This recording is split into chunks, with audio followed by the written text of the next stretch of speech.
welcome to episode 202 of Zapped to the Past. I am Adrian Mills. I'm joined as always by Mr. Graham Raddings. If you haven't listened before, this is a podcast where we discuss games that were released for the Commodore 64. Last week, we looked at our third batch of games from issue 80 of Zap 64, which we are, of course, in no way affiliated with.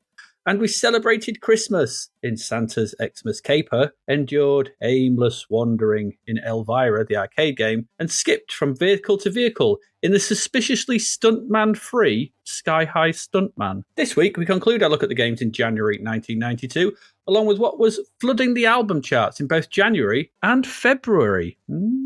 Graham, a lot of budget and full-price licenses to fill up this week's episode. Are they lovely licenses or are they lousy licenses? Wow, the month of January 1992 has felt like it's been way longer than its 31 constituent parts, especially when we've had such a collection of C64 calamities to contend with. And so it is with a last final push we are bringing you its farewell gifts. So, in a month where US telecoms company AT&T released the first video telephone for $1,499, we all wear onions on our belts, which was the fashion at the time, and then cheekily and unconvincingly shout cowabunga as we skate to the 8-bit Springfield for the first and certainly not the last time in The Simpsons, Bart versus the Space Mutants, before grabbing our footy kits, Germaline and knee plasters and avoiding those horrible friction burns as we carefully scoot around the smaller and more rule-laden pitches of international five-a-side soccer. Goodness me, the first Simpsons game, a TV show now in its 36th season and somewhere near 795 episodes, and also a collection of 27-ish games along the way. Such a hugely successful series and still one of the funniest ever made, especially those peak seasons 2 through 8, and I still want to go to Mount Splashmore. So, while I drop off some yard trimmings and AD calls for a bad chord thingy, we finish up this batch of utter dread with a poorly conceived multi-level wind-based balloon game. Yes, it's as preposterous as it sounds. In the Float and Scream, Phileas Fogg's balloon battles. Before, oh for the love of, we head off to the yellow tree stumpless jungles of who knows where and try to come to terms with the relative capabilities of a man-monkey in the Tarzan Goes Ape. Nothing says fun like an uncontrollable balloon game, or indeed a game where the core skill of the Jungle Bond protagonist is the very thing they can't actually do. Someone in 1992 had clearly hit the Publish It Anyway button on the C64 development machine, and so out these things roll on the Calamity conveyor belt. Well,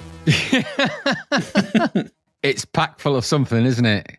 Goodness, it's chock-a-block. It's chock-a-block full of characters you'll recognise from other things. Oh, isn't it? And it's got one of these games has got my least favourite pun game name of all time in it, by the way. I think it's my least favourite. It's not even a very good pun, but I can't cope with it. Oh, okay. I was thinking international five-a-side soccer. No. I know which one you mean. Tarzan Goes Ape is just so stupid. Anyway, we'll come to that.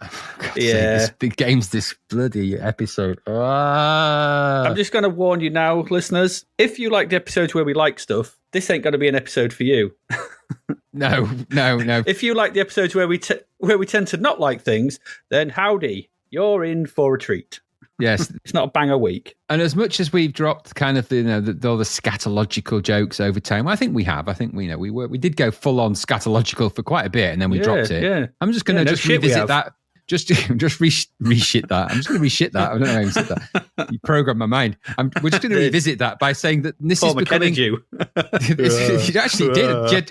Bloody Jedi mind tricked me. How did you do that? It's now 1990 poo, isn't it? At the moment, it is just very childish. I know, but it is what it is, right? This is 1990 poo. I'm not very happy, I have to tell you. And it's Scatuary. The month we're covering. It really is, honestly. They started off with Doom and New Year on the TV, and then the games have just been, with the exception of maybe the Christmassy one last time, which was, it was Christmassy enough. But this batch of bloody batch stuff. Anyway, we'll can save it all, but it's not. It hasn't thrilled me, is it? Has it kissed you? Has it killed you? Has it held you? I don't know. Honestly, I was just like, one of these games is not a good idea anyway, let alone badly implemented. And one of them is a stupid pun name, and it's not really. I'll save it. I'm saving it all. I'm saving my obvious generous applause and liking that you're going to experience for the wondrous games we visited this precious episode 202. Indeed. Just before we do get going, though, I would like to say thank you to Matt. I think it's Matthew Smith. His name, I think, is Matthew Smith, because that's the email that came through on. who has bought us a coffee. Hey, very nice. Thank you, Matt. He said, love listening to you both from episode 1 over the last year and nearly caught up to 200. Thanks for bringing back so many memories and making me laugh. Have a couple of beers each. Cheers. Yay. Thank you very much. We shall have a couple of beers. That's excellent. And I wonder if that's Doctor Who Matt Smith or it's just... Or is it Matthew Smith, Matt Smith. Minor Willie Matt Smith. Manic Minor. What is Matthew Smith? I imagine it's fairly common name in the common UK. Name. It probably is, but I don't know. It's Matt. I wonder if he's related. He could be related to the other Matt Smiths, though, because it could be like Gary. Gary had those 3, whatever it was, last week in his music thing, didn't he? They're like a Borg collective. The Matt Smiths, they're all one Matt Smith. When one eats a sausage, they all taste it. That's true. I eat the sausage, Gary tastes it. That's the thing. God. It's just, I don't know what to think think about that. But thank you, Matt Smith. Yeah, thank you very much. Whichever number you are of the Matt Smiths, but thank you very much. It's very, wherever very you welcome. are in the line of Nesta, the Nesta Matts, whether you're in the front, the middle, or somewhere in between. And you might think we're taking merciless Mickey out of him, and we're actually not. That is a lot of praise. Nesta were a vital part of the battle strategy and resistance to Sador of the Malmori during the Great Purge when he threatened them with the Stellar Converter. So there you go. You need to get out more. I need to stop watching Battle Beyond the Stars. Absolutely. How many times you watched it this week? Oh, too many. I find myself revisiting films on repeat. I've been watching 2010, The Space Odyssey, whatever it is. You know, the Odyssey Continues, whatever the hell it's called. Yeah. I always skip the title, so I never see what it's called.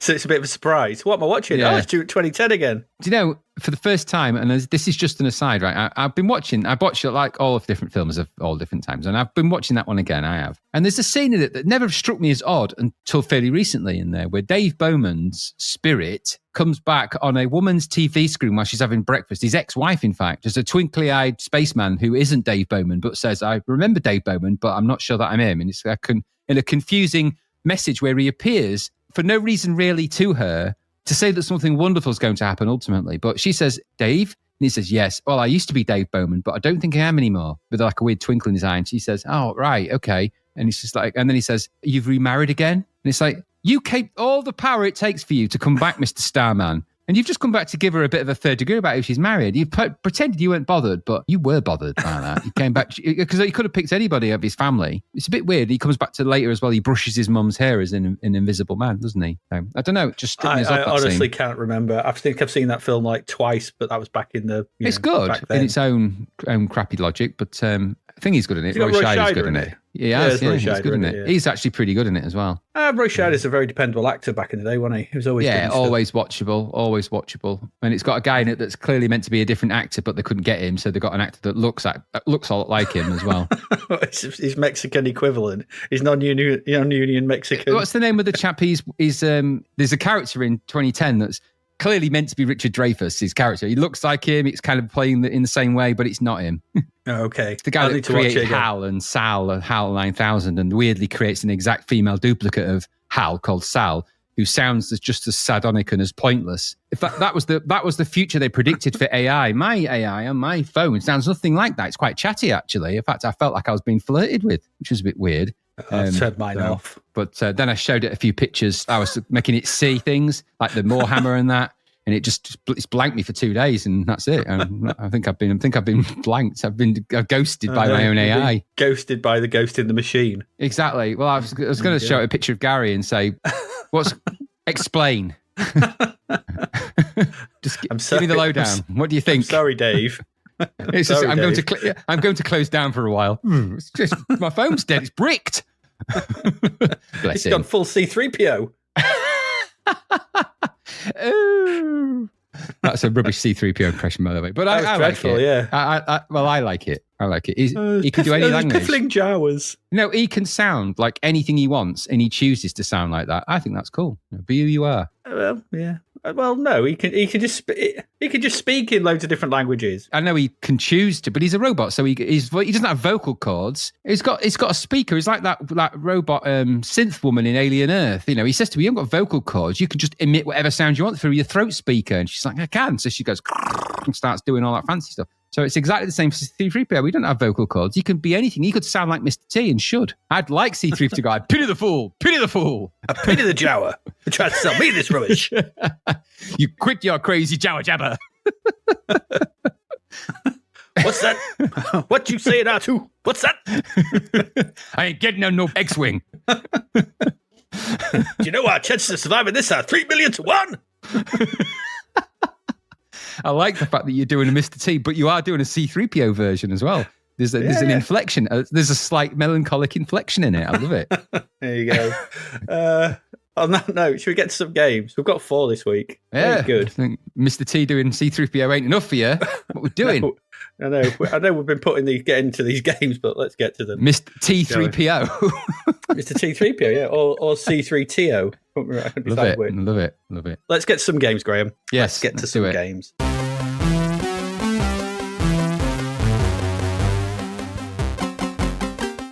And the first one, well, here we are. Here we are, Graham. Loads of references, discussions of the show. The first ever, this is the first ever video game of The Simpsons is here. Ooh. First ever.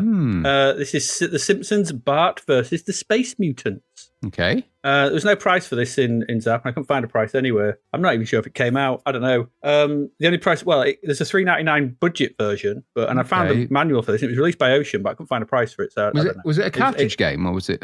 Don't think so. I don't know. It doesn't say cartridge in the review. Probably be about 11 or 12 quid on disc. I'd bet I'd put something like that. I would have thought so. Yeah. 15 denaries.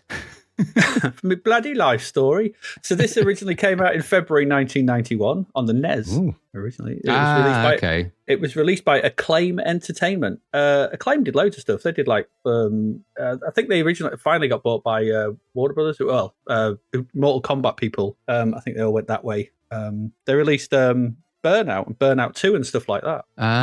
Okay. Acclaim did loads of famous stuff, didn't they? Yeah. This was then licensed from the NES by Ocean. They released it on the Amiga, ST, Spectrum, Amstrad DOS, and the C64. There were also releases to the Master System, the Mega Drive, and the Game Gear by a company called Flying Edge. Okay. Don't know who they are, but there you go.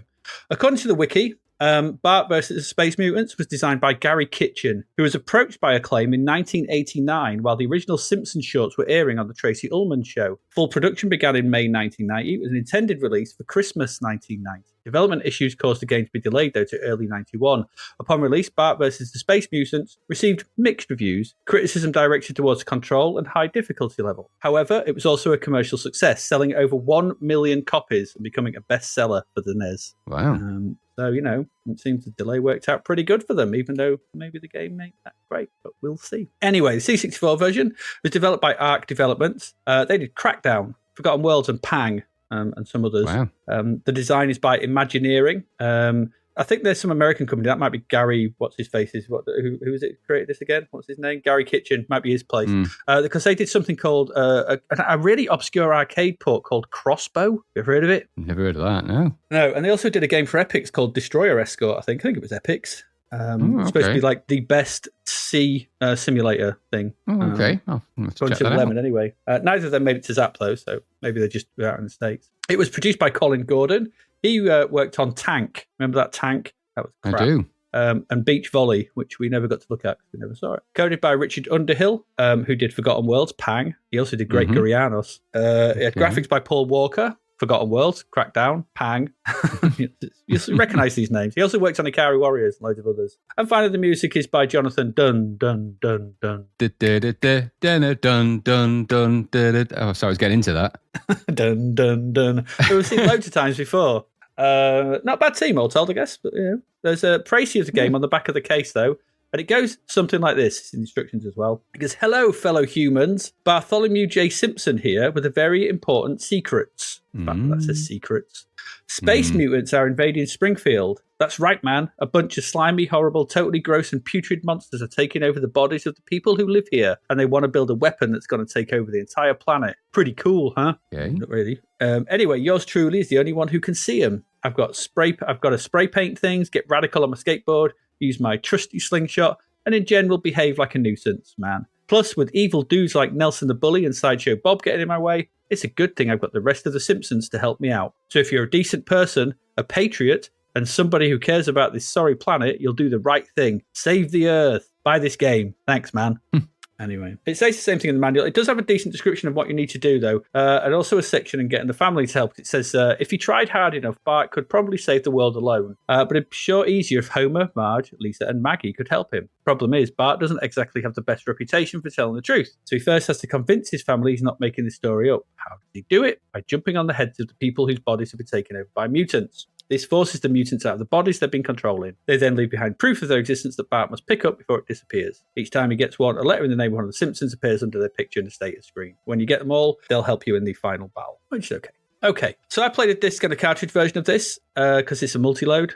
Each of the 5 game levels load separately. So if you want to try this, maybe best to seek out the cartridge version, I think, because the disc version is a bit slow and it did crash me a couple of times. The NES version, when that was released, it had a far better. I had a look at this online, and a far better intro to the game than what we get here. So it had the Simpsons sat in their living room, a nice sort of image of the Simpsons sat in the living room, sort of animated. There's the window behind them, and in the window, a flying saucer. You can see that coming down. Okay. And then when we get the credits on the TV, like we do here, we also get like these cool sort of purpley aliens poking their heads out from behind it. It's a lot more to it. And finally, when you start the game, you get the aliens beaming down like full screen, like a seeing full screen talk. They talk and turn into humans. Bart seeing them, and that's how Bart knows that they're there, kind of giving a bit of context here. And then you get a screen of them inside the factory building their secret weapon, and then the game starts. Right. All of that is pretty much gone from the 64 version. All of it. We get a screen of Bart, sort of an image of Bart with his arms crossed and the name, sort of a loading screen, and then we get the TV with the credits on it, and that's it. All those interstitial animations, that's it.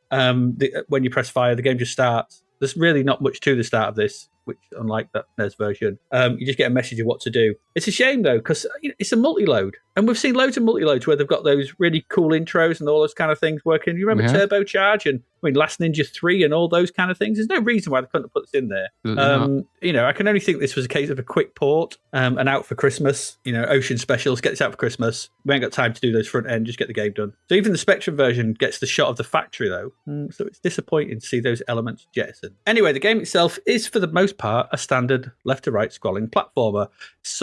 Landing somewhere in the middle of Pac-Land and Super Mario Brothers would be my sort of touch points for this game. Yeah, I'd agree with that. But not really as good as either, which is the problem. So, as noted, the game is made up of 5 levels. These are: level 1 is the streets of Springfield. Purple objects are the first ingredients the mutants need for their ultimate weapon. Be on the lookout for anything coloured purple. Bart will be able to use spray paint in this level, but he won't be able to spray everything. Try to be creative. Figure out what other ways you can get rid of the purple objects. Level 2 is the Springfield shopping mall. Hats are the mutants' second choice for building their weapon. Collect as many as you can, but if you come across people who are wearing hats, Bart must first knock the hat off their head before he can collect it. Level 3 is the Krusty Land amusement park. Balloons are the next ingredient. 2 games this week with balloons in. Bart can find them at the Krusty Land amusement park. He can grab the balloons or shoot them with his slingshot, but first he's got to find his slingshot. And you can also play games of skill and chance at Krusty Land as well. The 4th level is the Springfield Museum of Natural History, and you've got the next ingredient is exit signs. Bart can touch these signs to collect them, but some of them are pretty high up.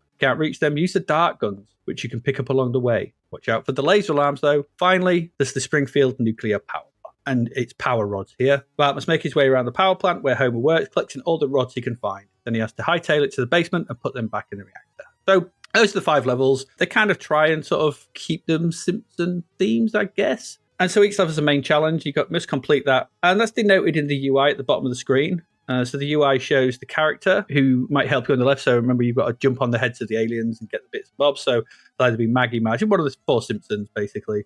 Then you've got your score, your lives, time remaining, the number of goals you have left to complete. That's the number of things you've got to collect. So whether it's purple thing, hats, whatever. Above and around this, present objects you have selected in your inventory. And on the right is the amount of spray paint you might have remaining, if you found any. And a couple of Bart heads that denote the number of hits you can take before losing an actual life. The rest of the screen, I'd say about 4/5, is the play area. Like I said, it looks, the game world itself looks like it took a lot of inspiration from Pac-Land because it's got that pseudo 3D look to it, but plays mostly on a 2D plane in front of it. So it's that full colourful screen, big blocky, big buildings and things like kind of like Pac-Land. But that's what it drew to mind. The controls are mostly the usual for a platformer: left and right to run, up to jump. Especially it says hold up for longer. That does a bigger jump. You can also sprint if you push in the direction you want to go and then push up to the diagonal and hold that. It's quite tricky. So they've got an attempt here. This is where it brings the Mario Brothers style of controls. So, sprint, jump, longer jumps. That's Mario. Bit of inertia and everything like that. Yeah. And fire button fires whatever you might be carrying, mostly spray paint. But so if you've also got these objects that you can get, if you tap down, you'll use whatever item is presently selected in the inventory. Now, usually that's just the X-ray spec. If you hold the X-ray specs down, well, you tap down with the X-ray specs, the screen kind of turns brown, and if there's a person on it, it reveals that they're an alien. You can go jump on them. If you don't have an alien on them, then they're not aliens. They're just normal people. I never actually saw anyone that want an alien. I think that's been removed. There is in the NES version, but not this version. If you hold down the joystick, though, and press fire, this will cycle through any items you may have. Letting go of the joystick will then use them at that point. So if you've got a different object, it will use it. So there is a little more to this in terms of mechanic, but that's about it, really. Anyway, level 1 sees you trying to get rid of 24 purple objects, and that made me think of purple's a fruit. Level 2 has you getting rid of 24 hats, 24 balloons, level 3, 4 exit signs on level 4, and finally 16 power rods on level 5. So quite a lot to do on each level. So, and to collect these or change them with your spray paint, you've got to jump around the levels, do various things. On the first level, which is where you're going to spend most of your time, I think, there are shops you can go in. You can buy bottle rockets, wrenches, cherry bombs, things like that. You collect coins across the levels from jumping up bushes and the like, sort of secret. They're in secret places or, knocking collecting things coins? over. Where did they get that idea from?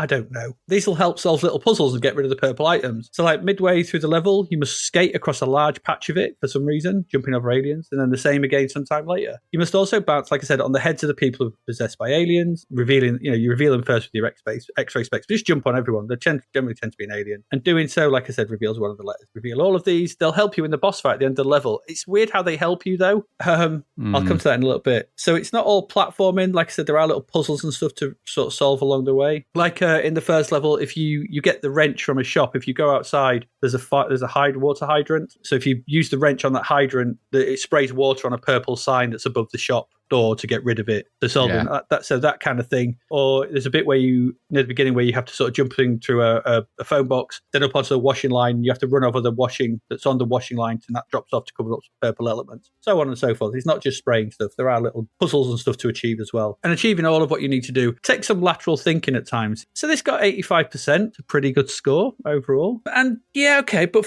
there's quite a lot of game here.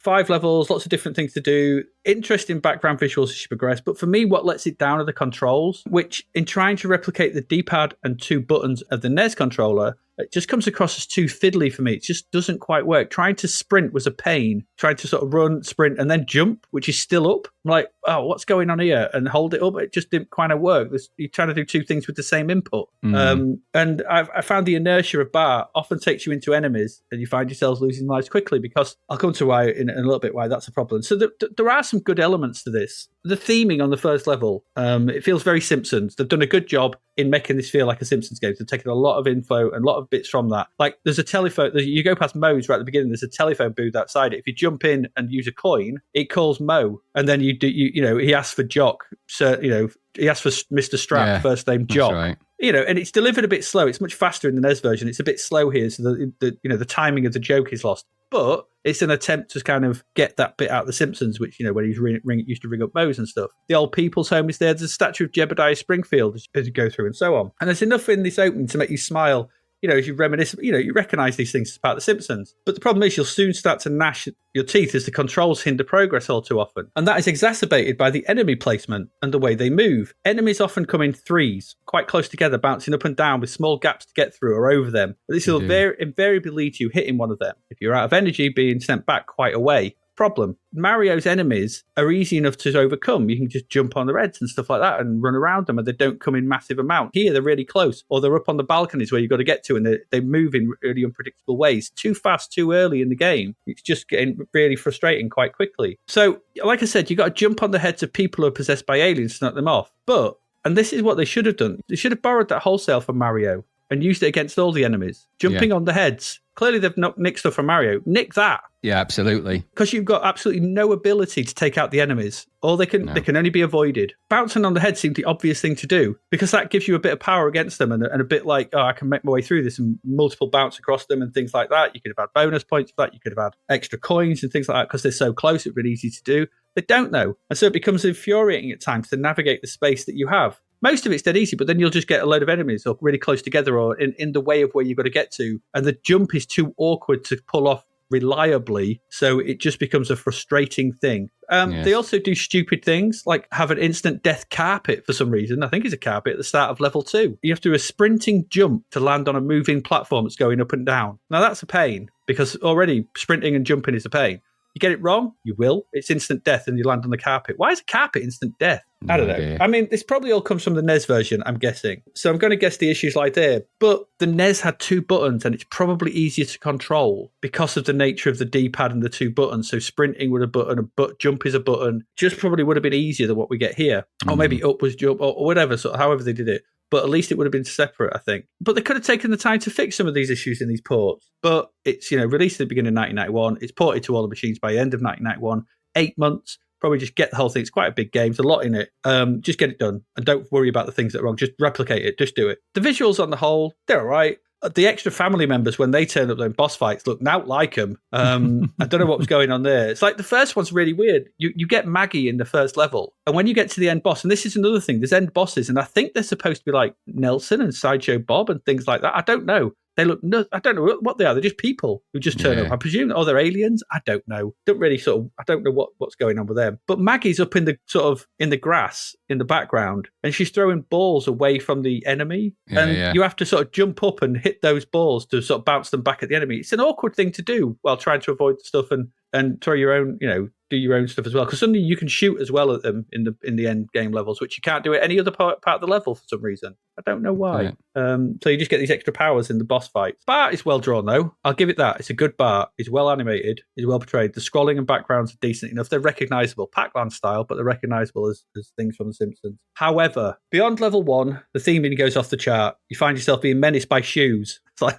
I don't remember this in The Simpsons. Another random crap. You know what it reminded me of this bit? A bit like RoboCop 2, where the levels just become like RoboCop being menaced by weird stuff and you're doing platforming and jumping, and it all seems a bit, this isn't RoboCop. It's like, this isn't The Simpsons. It's just got far too random for my liking. The third level, as you running through this weird Krusty Land thing, and it all gets a bit odd. And the fourth level sees you in these kind of dungeons or something. What's the fourth level? The Springfield Museum of Natural History. But it's and some of the backgrounds in that bit are quite well drawn, but I don't remember Bart ever being in a natural history museum. I don't remember it looking like this when they did go there. And it just doesn't kind of work. It just doesn't feel Simpsons by this point. So it's all just too random. I don't think this is a very good platformer, all told. It's too fiddly on the C64. And although there's an attempt at some different stuff as the game goes on, the little mini games and different things to do, and you go in wandering around the power plant and everything, it just gets further and further from The Simpsons. And that means it could just be any old game once again. And that's a bit of a problem because it starts off quite strongly, keeping that Simpsons theme in, and then loses it as it goes on for me. So yeah, this one for me, I didn't like it.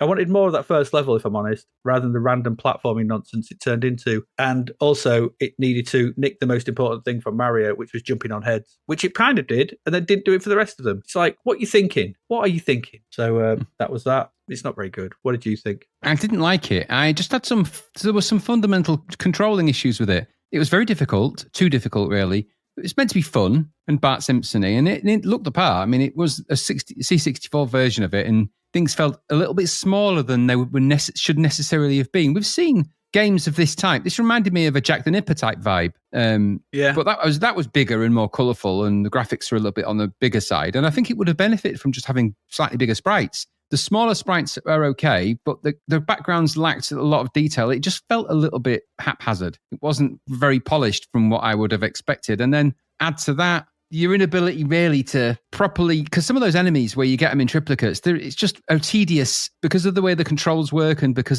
there's a bit of inertia and there's a bit of that sort of logic to it. The tight quarters of the sprites, the smallness of them, it doesn't quite work. So you end up clipping enemies, and it's quite unforgiving. And at the end of the day, there's no passwords or anything. If you get to level 3 and you die, that's it. Back to the beginning of the whole game you go. Yeah. I never made it off level 1. I found some of the things, it's not immediately obvious what you need to do in this game. It's not a massively obvious thing. I know there's the instructions and stuff, but it doesn't play to the strengths of what it could have been. So if this was a walk and seat game, it probably would have fared a bit better if it had a bit more of that, and it could have had some funny Simpsons things in it and had the jumping on things logic. So there's a little bit of Joe Blade in there, bit jumping on the heads of things, a little bit of Jack the Nipper it could have done with. It could have done with. This felt more like a poor Gremlin game rather than an Ocean game. And it didn't have the polish of other arcade games that Elite have done. And of course, the team that put this together were all mostly ex-Elite, weren't they? So it sits in an awkward position where it's not really that good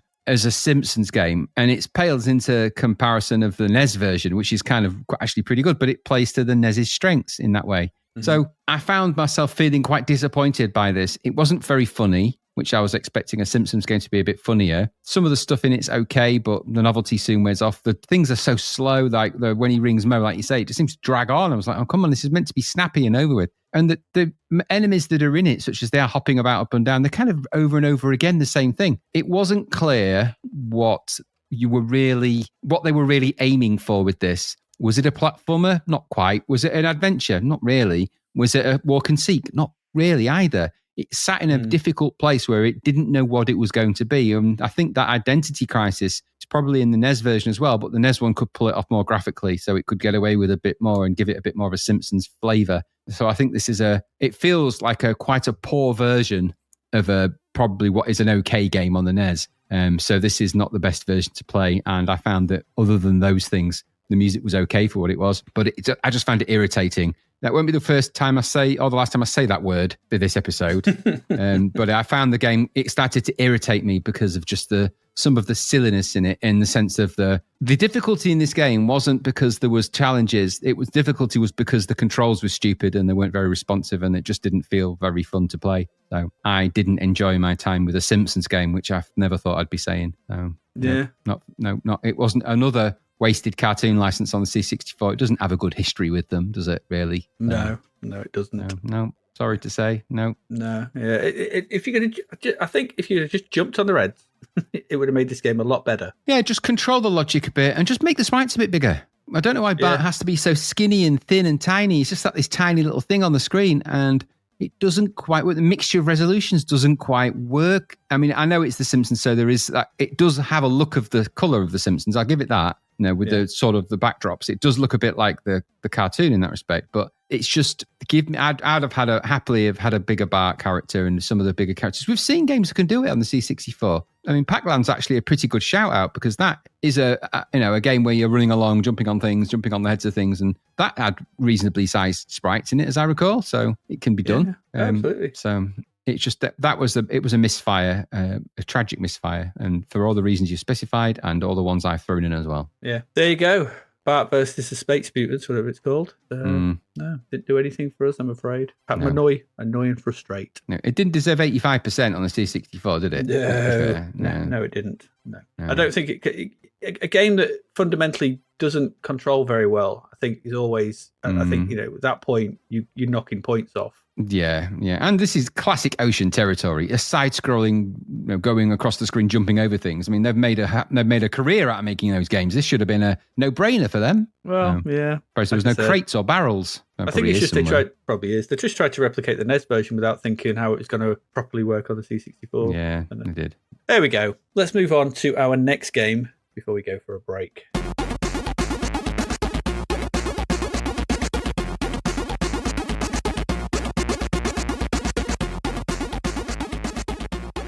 And Graham, it's over to you. Being such a footy fan that you are, can you tell us all about International Five-A-Side Soccer? Well, I can actually. This is a budget game from Zeppelin, because they're the only ones making budget games, them and Codemasters, it seems. Yes. So it was the $3.99 price threshold, but it only got 43% from Zap.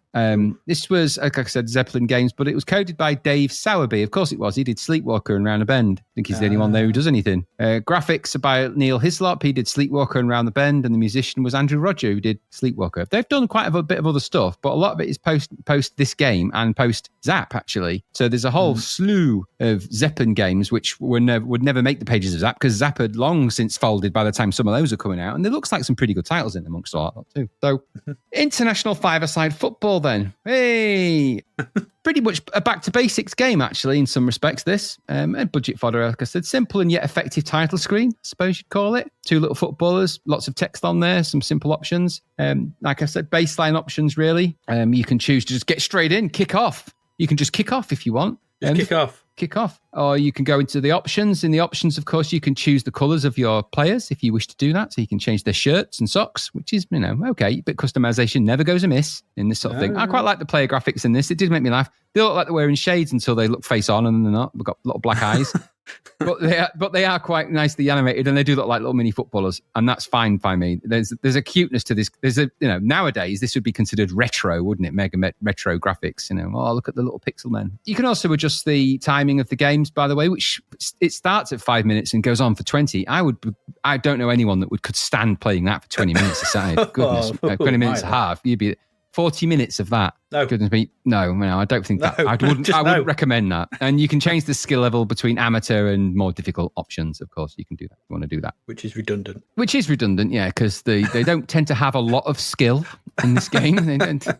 Just going to say that from the get-go. So international five-a-side football then. It says in the instructions for this, it's played to full soccer regulations governing the sport. Is an accurate simulation of the real game covering all playing possibilities. Okay, so you know. All right, okay. It says to kick off, move the box over this option to begin play. Like I said, the options I've already explained what the options are. And there's also a tournament mode in this game as well, where you can enter a tournament. Exciting tournaments where obviously it's England, France, Italy, Germany, Scotland, Brazil, Wales, and Holland. A more random selection of countries for this you may never get, but okay, that is what it is. And it's a knockout tournament, so England in the version, I don't know if it mixes them up each time you restart this, but when I started the international game, I got England versus France, Italy, Germany, Scotland, Brazil, and Wales, Holland. The winners of those go to the next round and then to the final, and then whoever wins the final wins the cup and the hearts and souls of everyone in the audience. They win that. So how does it all play and function? Well, this is a little bit of explanation, of course. So it says games play in the manual. Good old games play. Good old games play. Each side consists of a goalkeeper and 4 field players. The ball can bounce. It's good to know. Off all 4 walls of the pitch. It'd be horrible if it didn't, wouldn't it? It'd be a properly dull affair. Lead ball. So it can bounce off the walls, but it cannot be kicked overhead height. That's the rules, man. That's the rules. Field players are not allowed inside the opposing team's goal player's box. In five-a-side football, there are no offsides. There are none. The player with the flashing team strip is currently under joystick control. Pressing fire when not in possession of the ball allows the player nearest to the ball to be selected. I'll come back to how bloody frustrating that is. And when the player has control of the ball, pressing fire will kick the ball in the direction that the joystick is pointing. Sometimes it does that, doesn't it? Sometimes it does that. Sometimes it kicks it in completely random directions that you never saw coming. The longer the fire button is held down before release, the harder the shot will be. That's the standard pattern you could have in anything in your life. That the longer you hold it, the more it will release. I think we can all relate to that. No, some of us can relate to that. As soon as the shot power reaches full velocity, the ball is automatically kicked in the direction of the joystick. We've all been there. We've all been there. Yeah, we have. So those are your options and those are your types of game: instant play, tournament play, or 2-player. 2-player, you've got the same options, but obviously you stick a joystick in port 2 and away you go, or port 1, whichever it is. Once you've chosen those options and taken a moment to admire that little blocky player, because I quite liked them. I did. I was like, oh, they're cool. I don't know why. I just thought they had a little bit of charm with their sunglasses or black eyes and their bright yellow shirts and socks. I just thought, you know what? Okay. They just look like the international soccer people. Yeah, I know, but I don't know why. I just felt that there was just something about them. I think it's also because they've got little animation cycles, and one of them is just where they stood with their hands on their hips, just looking kind of mean. And it made me laugh. Anyway, once you've decided what you're doing, it's into the game you will go. This is presented in a side-on view, which was always the standard before the old top-down, wasn't it? If you think about it. So it's an international soccer view. The five-a-side pitch is most of the screen with a row of UI data on the bottom for the teams in play, you versus the computer, or which international team it is if you're in the tournament, and then the remaining time for the half, which will feel endless, by the way. Endless. Mm-hmm. Along the top of the pitch, I guess, or walls of the pitch, there's adverts. I think they're surrounded in the edges. I'm not sure what the lineage of them is, but they're there anyway to give it kind of a theme. The sort of thing you see around the edges, but these are all adverts for the other games, aren't they? Which was kind of a nice little thing. Yeah. The whole screen is grey, though, which I guess is aligned to this being a five-a-side and not indicative of a traditional game pitch as such. So this is indoor five-a-side soccer, I think it's safe to say. Mm-hmm. Unless you're in a car park, maybe. I don't know. I don't know if AstroTurf is just great, but the whole screen's grey, so what does it matter? Just sets it in place with the players, gives it a bit of a sort of location, and the players are quite big on the screen as well, so that's all well and good. So goal to the left, goal to the right, players in the middle, lines drawn on the pitch for where the pitch is. Not that there's a lot of them, but that's where they are. And then obviously the ball is going to be floating around in amongst all of that lot. I thought the players were, like I said, quite well animated. They run around a bit, I suppose. And some of them just kind of bored. I thought they just kind of stood around, not really doing much. It's all joystick control. This there are sounds too. They're a bit sparse, but there are sounds including whistles, kick sounds, and crowd noise, including a nice effect as well, which is interesting. Only happened when you scored a goal though. Other than that, it was kind of mute. And the music that's in it, such as it is, not going to win any audio awards, the whole thing really, is it? Let's be honest. No. This holds, though, to the rules of five-a-side in the main, and as I've explained them, according to the manual, so you can't kick overhead height and all that. In all fairness, this does appear to adhere to the general outlined rules of five-a-side soccer, but I don't think there is any kind of penalty system or anything like that in here either. So I think you just can't do the things that would cause penalties here. You can't trip anybody up. You can't run into people. You can't run into... So it sort of prevents you from doing those things. And by process of doing that, means that it can't happen. Mm-hmm. You can't do sliding tackles in five-a-side anyway, which would be a penalty because you're not supposed to do that. And I imagine it would also be a health and safety nightmare for all them friction burns that would occur from that, potentially. On the concrete? You're not going to slide on the concrete, you don't want to do that. So that's not a thing. Outfield players can't pass back to the keeper as well. You're not allowed to do that in five-a-side. The keeper must stay in their D area. It's all kind of managed by the game logic, all of this. You don't have to worry about that because the game puts those restrictions in place for you. You can't push and shove, or at least I couldn't find a way of doing it. So it kind of feels a bit sanitized, but playable. A bit like a safe version of five-a-side or a bowling game with the bumpers on the side of each lane, isn't it? So the controls are established, the rules of the game are the rules, but you can't break them anyway. So don't try because it's not going to work.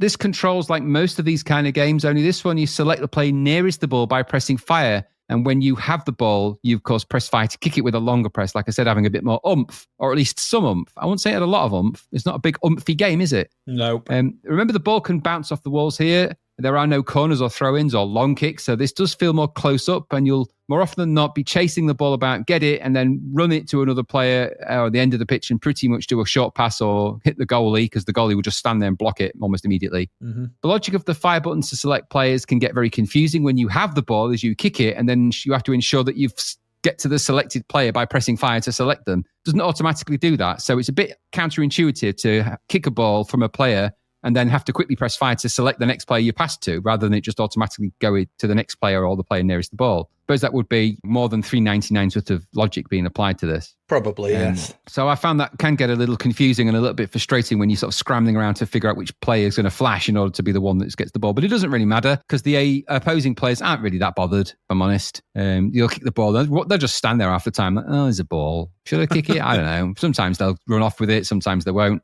They're really crap at shooting at goal anyway. The only goal they scored against me was purely by accident because it bounced off one of my players. But other than that, they just kind of ran straight towards the goal and just pretty much at right angles, just kicked it straight at the keeper who just jumped up in the air and boink, bounced it away. I don't know if I controlled the keeper or not. I don't know if it's auto control.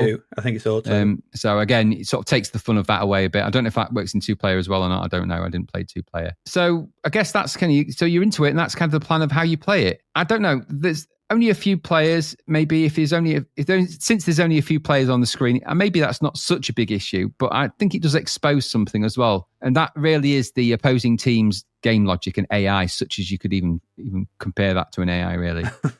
Like I said, from what I experienced, they didn't have a lot of brains in the opposing teams that I played. They'd kind of get the ball, run about, maybe not bother with it. They'd never pass it to anybody in particular. They always just kind of ran at the goal in the same way or completely missed and just kicked it in the most random direction, which never seemed to really be where they wanted it to go. And then when they had the ball, it just ran around aimlessly and didn't really seem to want to do anything with it. The keeper was better, I suppose, and he stopped most goal attempts, at least mine did. But that exposes it to the other kind of weakness as well. Your shots seem to have so little power behind them. Even if you hold the power button down, it seems to just doesn't seem to really... Nobody can be arsed. It's like a game where everyone's just like, oh, this is just tap it around. It's like a little crappy kickabout. No one's playing to win here, are they? They just kind of kick it about, don't really put much effort in. And that's all keeping with the game logic, that safe game logic as well. No overhead kicks means you can't kick it maybe too hard anyway, but you should really have that in here so that you can then break the rules, but it stops you from doing that. So that safety net that's applied to the whole game logic means it kind of kills most of the urgency and pace and the kind of the drive behind the game, dare I say. So, and maybe in two-player, because you're playing a human, okay, maybe they might be asked, but the enjoyment of the game is probably going to be a bit mixed, I think, generally. In two-player, I think there's probably a bit of fun to be had for £4 on a Sunday afternoon with your mate. Maybe you could get a bit of fun out of that for a quick blast. And don't, for God's sake, put it on for 20 minutes. In single player, you've got the tournament, I suppose, and you can do single matches and stuff like that. I don't know if you're really going to find much challenge at this because they just can't be bothered to do anything. I don't know if you'll ever get better at this either because with the safety parameters on permanently, you're only ever really as fast as the game allows you to be, and you can only shoot at the pace the game allows you to shoot at, and you can't break any of the rules anyway. So it's just like playing the most safe version of, it's just like a Pong version of football where it's just everything's kind of safe, really. Goals seem to happen by accident more than anything else. But it does play okay. There's no bugs and glitches apart from one. And that's every now and again, for reasons that I'm guessing are to do with a bug. And it might just be in the version I played. But every now and again, I'd kick the ball and it would just seem to go off in any random compass direction but the one I was actually facing. So I was facing towards the goal and he actually kicked it backwards, which I thought you couldn't do. But it was actually, it just seemed to be that the direction compute was, the tagging compute was well off. Not that it made a difference because the opposing players never took advantage of it. They just kind of left the ball in the field anyway. Nobody was bothered. It's just slipping their hands on it, looking at the hoarding. Just like whistling, I think. Oh, Sleepwalker's out. Oh. there's no bugs or glitches that I encountered apart from that one thing. Maybe that isn't a bug and maybe it's a feature. And while there's maybe a shot at fun for 2-player, maybe for £4, because, all right, it's budget. It does say what it is on the box. It is a simulation. Is it going to challenge the football greats or anything? No, of course it's not. It might keep you and a mate occupied for 10 minutes, 10, 20 minutes or something on a rainy Sunday afternoon if you somehow found this in your collection. Maybe there's that. But other than those things, there's loads of other better options of football games around now, probably on budget as well. Go and play any one of them. You're not going to get a lot from this. It doesn't have a lot else to say about it. So that was my thoughts. Did I enjoy playing five-a-side? Nobody did. We just all sat around bored, looking at each other like, should we kick the ball? I don't know. I can't be bothered. Can you? I don't know. It just felt like this was definitely, this would be better if they just put the Hangover edition in brackets on it. So this is where people have gone to play five-a-side on a Sunday after a Saturday night out. They're all having, puffing a bit. They're all quite bloated and gassy. Someone's just done a death fart and all of that stuff that happens when I imagine you go to play a sporting endeavour on a Sunday when you've had a skinful on the Saturday night. It's a simulator.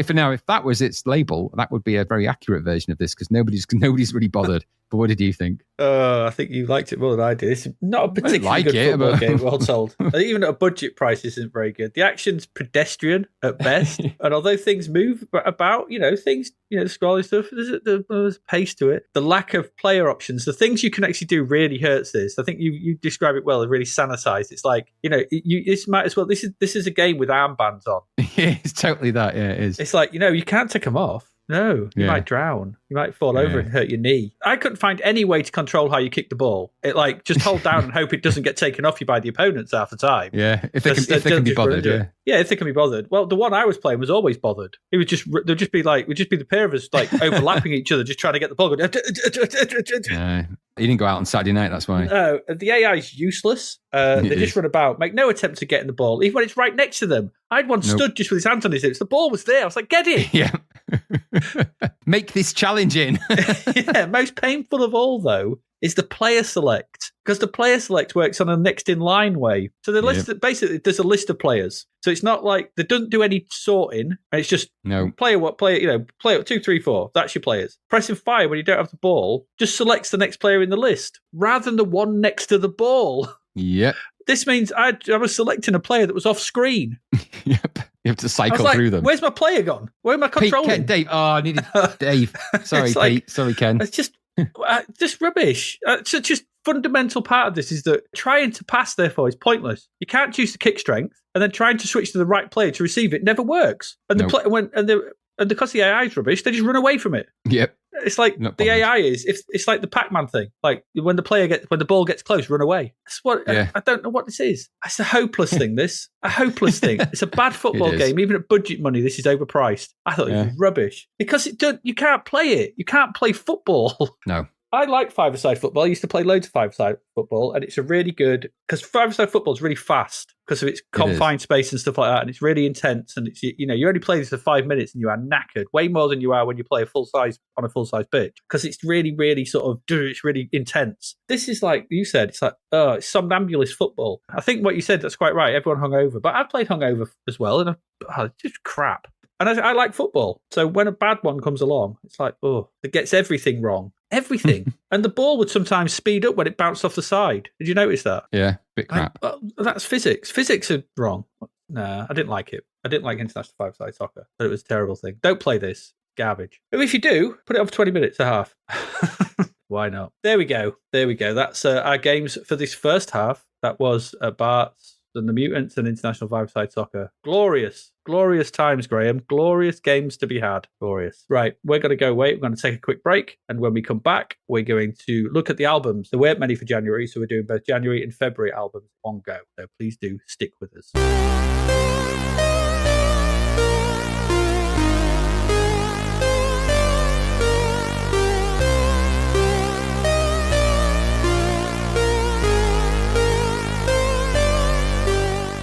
The novel Escape from the Commodore 64 by David Hearn is out now. Crash landing on a green planet full of vector graphics, can Sarah find a way to escape for real? Or is she stranded on a planet full of sun, sea, and chippy tea forever? Imagine finding yourself in a cinematic karate game, having to rescue a princess, or remain stuck under the run-stop key forever. What about finding yourself on a space freighter full of robots? Could you clear the decks? If you were transported back to a Wild West town, having to round up outlaws, could you survive until sunset? What if you were a wizard with a cat who must colour worlds? Could you beat the game, or would a virtual guitar solo announce your demise? Sarah might just be another visitor, but she doesn't want to stay a while, never mind forever. Available from Amazon and all good online retailers, discover if there's a way out in Escape from the Commodore 64. Visit davidhearnwriter.com to find out more. And we're back. We're back to look at the albums for January and February 1992. Aye, we are. There was 5 for January. Nothing much was happening, was it? Goodness. No. Number 1 albums, Stars by Simply Red. All of January, it was number 1. Yes, old Hucknall, isn't it? Mickey Hucknall. Oh, Mickey Hucknall. Mickey. It's quite hard to get rid of Hucknall's crust once it's embedded. You can't. Exactly. You need a proper trowel to get that out. Yes, once he's rubbed his yeast on your thighs. I feel ill. You're nothing but a simple loaf of bread to him. You're dough in his buttery hands. Yeah. 4th album on it by them. I think we spoke about it before because I think it sort of resurfaces. But 4th album from them. Of course, it's got stars on it and a few other things that stars, and all that rubbish. I never liked them, never will. I've never forgiven them for the death of Kirk's boy. No, I haven't. These points here, right? Okay, the albums on the shortlist of nominees in 2000, Q magazine placed Stars at number 80 in its list of the 100 greatest British albums ever. I find that astonishing. Yep, incredible, isn't it? Really. Of all the albums that get released, how did this end up at number 80? I don't know. And in 2000, it was voted number 258 in Colin Larkin's all-time top 1,000 albums. Who is this Colin Larkin? And why should I care what he thinks? Who is he? I don't know. It was mentioned on the wiki for the album. It's a bit strange, isn't it? I mean, the success of this album is crazy. And especially in the UK, it was like, it's 12 times platinum. Yeah, it was massive. That's that's bonkers success. That's no wonder he set up more bakeries on the back of the album than any man alive. Absolutely. And it's what prompted the Warburton-Hucknall War, didn't it? The Warburtons were no fan of it. It's like Game of Thrones with them lot. Game of Thrones. Game of Buns. Absolutely. Game of Scones. You got there in the end. Well done. It took a while. Oh, golly, it's been hot today. Anyway, the reason I mentioned that is Game of Bap. Game of Scones. Got it. I knew it was in there. I'm here all week. Try the scones. But yeah, so it was the first album to be the bestseller in 2 consecutive years since Simon and Garfunkel's Bridge Over Troubled Water. They beat the Funkles. Can't be doing with all of this. It's done too well for an album that's basically about bread, as far as I'm aware. Yeah. To my understanding. There's a track on it called For Your Babies. I don't. You can't be talking about a Simply Red album and say star-shaped. You need to continue with that sentence quickly. Star-shaped bread. Was it just going to be star-shaped bread? Oh God, it's all gone a bit bloody cat's arsehole, isn't it? It's a rusty tea towel order of an album, that. It is. I mean, it's this whole first 2 months of this year it's our favourites at number 1 because replacing that for the first 2 weeks of February, I think, we're High on the Happy Side by Wet Wet Wet. Oh, I don't know. The 3rd studio album from them. It annoyed me when I read the beginning of this because it said it's the Scottish quartet Wet Wet Wet, and I'm like, why didn't they call them Wet Wet Wet Wet? That would have made more sense, wouldn't it? Or wet with a wet, with a 2 or whatever. Wet to the power of 4. Yeah. Well, that wouldn't be right, would it? Would it be wet to the power? I suppose it would be. Yeah. I don't know. But yeah, wet to the power of 3. I don't know. I don't think we should give them any power. They've got enough power. Marty Pello's power. Pello power. Quad wet. Yeah, the wet quad, but a Scottish quartet called Wet, Wet, Wet, Wet 3, the three wets. I don't... It's on your body where you get wet, on the armpits, up your nose, and you don't want to know about the third one.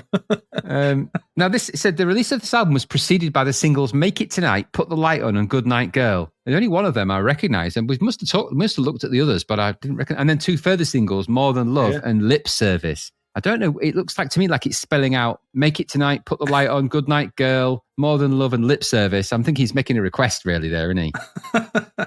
It's quite possible. Yeah. Make it tonight. Okay. Put the light on. What for? Good night, girl. What do you mean? It's more than love. What is? Give me a bit of lip service. Boom. He's making a request before he consumes all the what's-its in the room. The hungry, crispy devil he is. Please don't say the next thing he says is "you'll be wet, wet, wet." I wasn't going to say that, but you'll be quartet of wet. Is that what? That's what you're going to be. But you're wet, wet, wet. You're the three wets. You're not four wets. Three wets. You're not even worth two meats in my world. You're not. No, I don't like it. No, but replacing that for the final 2 weeks of February was "Stars" by Simply Red. Oh, Jesus, stop buying it. Yeah, don't buy it. But I found an interesting article in The Guardian in December, on December the 2nd, 2010. He apologised to thousands of women that he'd slept with. So it's weird, isn't it? What, by name? Yeah, well, I don't know if he apologised. I wonder if it was a bit like, when Ringo Starr stopped writing to his fans. I wonder if this is Mick Hucknall's way of doing the same sort of thing. He's just like, I'm going to write to all them women I've slept with. I don't know why he'd speak that way, but maybe he does. Dear Paula, I'm very sorry that we went to bed on the 14th of January, 1996. Well, Mick Hucknall's from Manchester, and he said, kid, I've slept with too many of them. I've got too many kids now. I didn't mean to steal your buns in the morning. I had one woman every Saturday night. But anyway, and so other Mancunian stereotypes are available.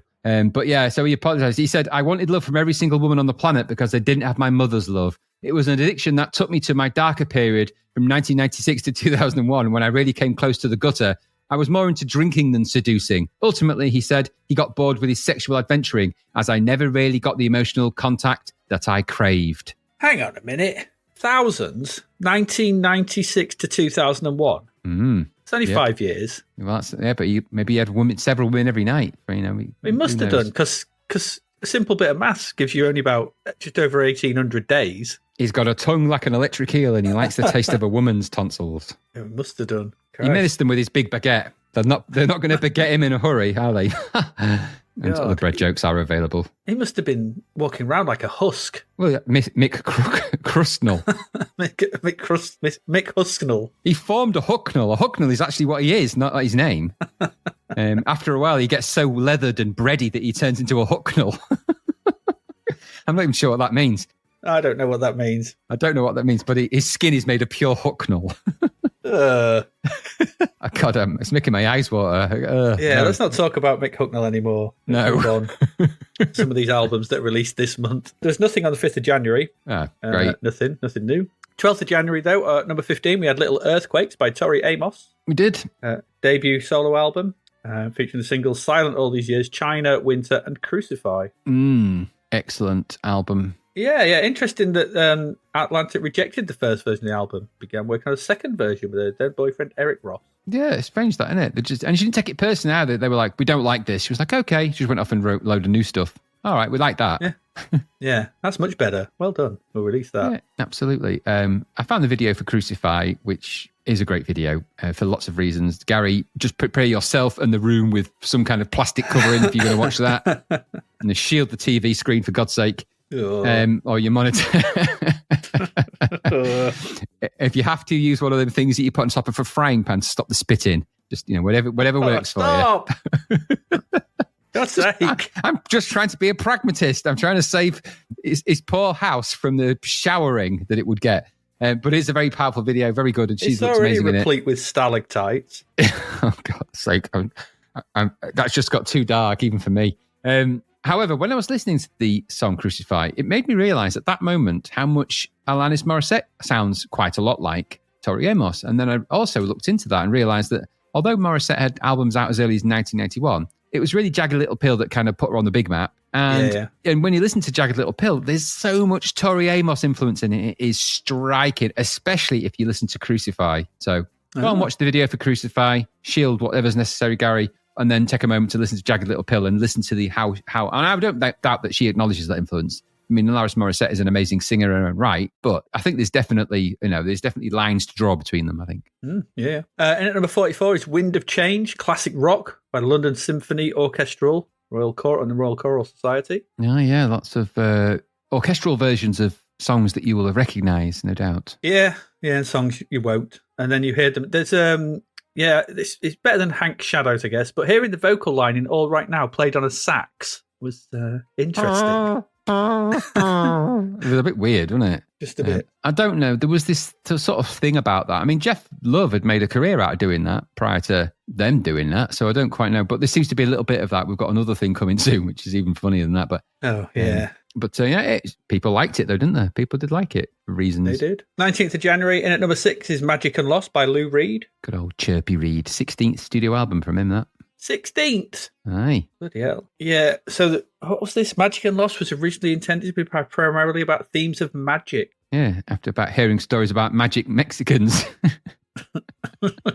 Something tells me he was on something magic, and it definitely had an M in it. Magic Mexicans. Okay, we'll go with that. Yeah. It says, however, when tragedy struck during the writing process, Reed expanded the album's focus to themes of loss and death as well. Inspired in part by the illnesses and eventual deaths of two close friends, Magic and Lost was written for songwriter Doc Pomus, who had given Reed his start in the music business some 25 years earlier, and a woman Reed had identified as Rita, popularly assumed to be Rotten Rita, who along with Reed was a familiar figure at Andy Warhol's studio, The Factory, in the mid to late 60s. There you go. Mm-hmm. There you go. And at number 11 is No Regrets, the best of 1965 to 1976 by Scott Walker and the Walker Brothers. Is he not part of the Walker Brothers? Does he just hang around with the Walker Brothers? He's also called Scott Walker. It's just a coincidence. Yeah, he's a Walker, but he's not the Walker. And one of he's the not part of the Walker Brothers. No, he's not one of the collective. From a different strain of Walker. A different clan. Yeah, different clan. They have different tartans as well. There can only be one, though. So periodically, they all try and kill each other. Different cardigans going by that picture. Yeah, well, that's funny. I found a picture of them live on something, and the drummer has firstly looked like he'd modelled himself on Brian May for reasons. It was really strange setup. Okay, people are who they are. However, he's also suffering from terrible opacity. And so it looked like he was going translucent. So he was disappearing into the background, and his drum kit was sort of looked like he'd blended with it. So we're not sure what's going on there. No. And at number 51 is Dangerous Curves by Lita Ford. Oh, this cheesy thing, goodness. 5th solo studio album by American hard rock, heavy metal singer and guitarist Lita Ford. Yeah. It's what it is, isn't it? Yeah, I found a single off it on YouTube. We'll post it in the show notes for a single Larger Than Life, which was A, cheesy crap, B, hopelessly out of its time and space. By that I mean that it's clear that the time for this music had ended now. So this is now that's starting to look like, it's almost looking like pastiche. It's kind of weird. Yeah. There's a really funny moment when there's like a really overlong sustain on the guitar note at the beginning, which made me laugh in a kind of Nigel Tufnell kind of sense. Check out the sustain on that. Would hear it if it was switched on. And then I thought it all sounded very Bill and Ted's. It could have just slotted into a Bill and Ted's movie. Very much. That particular one, I don't know about the rest of the album. The album cover made me laugh as well, where she's holding onto a BC Rich guitar and backlit and kneeling and bendy and all that usual stuff. No. Dangerous Curves, Graham. It's Dangerous Curves. Very, very Dangerous Curves. You know, they've angled the lettering Dangerous Curves to sort of mirror the shape of her body. Who did that? I looked at that and that is the method of the fool. You know, just tracing text on a path and then just spacing the letters out like that. It's so bad. And the Lita Ford logo is horrid. It's a horrible 80s thing that should be banned from time and space. It's horrid. It's so 80s. It doesn't belong in the 90s. I don't like the fact that L, I, and T have all got this line through the middle that's not lined up with the one in the A. Don't think that doesn't wind me up every time I look at that stupid thing. That's lit-R, isn't it? It's lit-R. And then the Ford it's not only is it obliqued, but it's in the background behind the Lita. It's like, just no, that logo is so wrong in every respect. I can't look at it anymore. I'm moving away. I'm moving it away. 26th of January, number 29 was Boing by Airhead. Yeah. Never heard of them. You ever heard of them? No. Never. They were formerly Jefferson Airhead, an English indie rock band. They were forced to change their name from Jefferson Airhead, obviously, because of Jefferson Airplane. Yep. I've never heard of these. There's a couple of tracks you've listed here, Scrap Happy and Funny How, and they were just awful. Rubbish. Well, one of them was used on the BBC One radio as the introductory music on the football show Match of the Day. Now, I never watched Match of the Day, but I know you do. Did you recognise it from that? No. Weird. No, Weird. I only recognise one Match of the Day tune, and that's the classic Match of the Day tune. Well, that's what I thought. So when did it ever get replaced with that? I don't know. I don't know. I know nothing. No. It sounded dreary though and boring. It's like Manchester it's the middle of the road Manchester, and that's the worst place to drive. Absolutely. Second lane of the M6 or something, M62 or whatever it goes over. Yeah, it's not good. 2nd of February, in at number 7 was Spooky by Lush. Yeah, floaty. Really, yeah, quite floaty. I mean, the thing is, it's Lush. This is the debut studio album. You either like their sound or you don't, because yeah, totally. That sound is what you get for an album. Yep. So that's it. There's little variation in what they do, and so if it resonates with you, you're gonna like it. If it doesn't, you're not. If it doesn't resonate with you, it might very well resonate your wine glasses or something that has a particular resonance. It would do that. I'm not opposed to it. I just don't dig it. But I know Gary was he a Lush fan? Was that the one he was into? One of those? He was into this kind of stuff. He did like a bit of Lush, yeah. And of course now they branched out from this to soap, didn't they? And made lots of soaps all over the world. Well, it's the Three Berennies now, isn't it? Yeah, and you can smell their soap for miles around. It's the only shop you go in and just you come out like, it's supposed to be a nice smelling shop, but there's so much perfume in the air. There's no oxygen left. This perfume matched only by the overwhelming optimism of everybody in there, I always think. Yeah, that's true. Hi, hello. Hi, can we help you? Can I wash your hands for you? That's something I like to do with any one of the soaps you see. Now, would you like me to bathe your feet? Have you got a cow or anything with you? I don't. I'm why leaving. would I bring it in here anyway? In at number 10 is Finally by CC Peniston. It did happen to them, didn't it? Yeah, the inevitable album that came out from the inevitable singles and stuff. They had to collect onto something and make it listenable for some reason. It's all right if you like it. I was never ever going to listen to this. No, it's not your thing. These things I always find the remixes are often always better than the original tracks anyway later down the line. So you get a good thumpy house remix will come along and it'll use a few samples from these tracks, and that's fine by me. Yeah. In at number 52 is Pleasure Death by Therapy. Was you into Therapy? I can't remember. I like they're very hard to like at this point. I'd heard them, but they're very, very they're just not. It's not easy to listen to and like. It's just very. I don't know what's the right word I'm trying to think of. To spiky. It's not the right word. They're just very orally kind of like all over the place, and it's like it's an unpleasant listen. What's the one song that everyone sort of remembers? Is it Scream Major? Is it? Yeah. That's when they went a bit more. I won't say mainstream, but a bit more approachable. Yeah, there was maybe a bit more of an in. Yeah. But at this point, they were still very we're just doing our thing. This kind of really, really, really angry sort of stuff. And it wasn't for me. It was just a bit too much. I just found it lacked a bit of structure, and it was just a bit noise.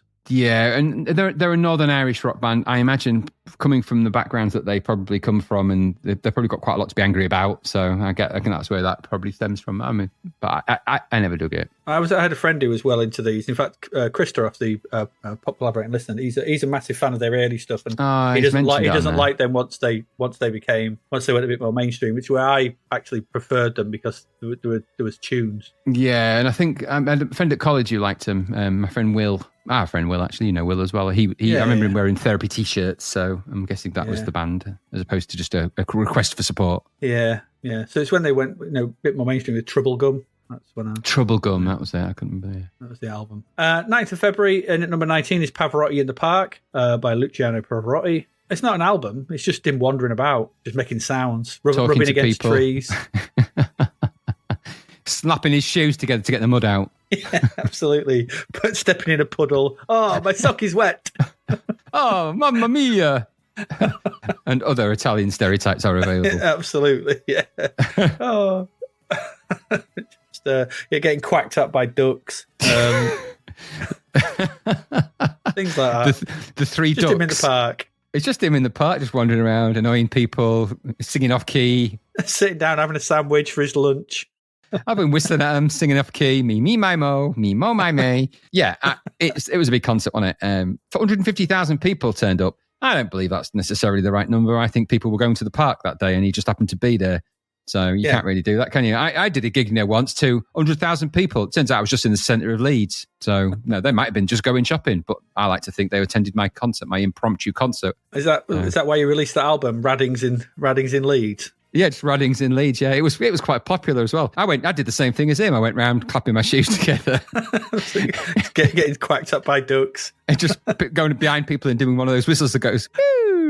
And so going up to reflective windows and sort of standing with one half showing and raising your leg and arm for exactly a humorous comedy trick. Done very well on vinyl, that kind of trick though. Just muttering to myself, shouting at people, going into shops and getting thrown out. Standard Saturday, really. Yeah. asking for coins with no Harrises on them. Yeah, I've got to have a coin with this coin's got no Harrises. Yeah, that kind of thing. Number 21 is Black Eyed Man by Cowboy Junkies. Never heard of them at all. No, they're a country and western band, I think. Essentially, I'll take your word for it. Well, mainstream country rock style is what they do. I think they play both kinds, country and western. Ah, okay. Sounds right up my street. Yeah. Number 41 is Rope in the Wind by Garth Brooks, which I think sounds like an unpleasant bowel movement. It does a bit, doesn't it? Oh, he's been rope in the wind, some chronic. Absolutely. You might want to give it 5 minutes before you go in there. Take this air freshener in with you. Yeah, you need some Glade in there. Get the Glade. It's a European advert waiting to happen. It is. Rope in the Wind, third album from American superstar country and western singer Garth Brooks. Very popular. Yeah, massive. This album was huge in America. Topped the charts more than Kenny Rogers. He accomplished the feat, didn't he? Marked the first time a country singer topped both charts. That's country and western. No, it's the Billboard chart and the country chart. Only Kenny Rogers had managed that mighty feat a decade earlier. So, he out-Rogered a Roger. That's pretty good going, isn't it? But look at the stats on this thing. I mean, goodness, 18 weeks at the top, certified 14 times platinum. It got top 50 even in the UK. I don't know. We don't like country and western very much over here. No, we don't. We don't like either of those things. We like West Country. We like our own version of stuff. Yeah, we like the Wurzels and things like that. That's our country music. West Country albums, yeah, we like that. But anyway, yeah, that's Garth Brooks. I have no other recollection of anything to do with him. No. Number 44 is Images by Guitar Corporation. This is weird, wasn't it? This is very weird. What is it? I found they are the alternative Shadows. So they do guitar music a la the Shadows, but they do alternative, I don't know if it's a softer version. It's not quite as Fendery and quite as whammy barry. But they do the same thing as Hank's band. Hank's had an imitator, but who knew that was even a thing? I don't know. Bank carving. So they're like the Shades. They're not the Shadows. These I just thought it was more music for the euthanasia pods of Switzerland. That's gone dark. That's what it felt listen like. To this, and you'll drift off quicker than you ever thought you could. Yeah. So choose out of the catalogue of music. Which one do you want? Oh, I don't know. There's a good selection there. The original artist? No. This is the Guitar Corporation. Oh, okay. Right, you've got 5 minutes. 5 minutes before I'm switching the pod on, so hurry up. You'll get halfway through it. Everything I do for you. Yeah. Yeah. I listened to that. There's a link there. You can listen to that. It's very bad. Yeah. It's not good. No. In at number 54 is TV Sky by the Young Gods. Or Young Gods, sorry. That's a good album, that, if you go with it, I think. Third album by the industrial band The Young Gods, released on 7th February. TV Sky. I remember, I think they had the Skinflowers on this, which I really liked. And I listened to this loads back then. It's a good album, this. I think Gary gave me a copy of this. Yeah, he just kind of found it somewhere. You know how he does. He's probably heard it on... Probably of John Peel or something like that. John Peel, but...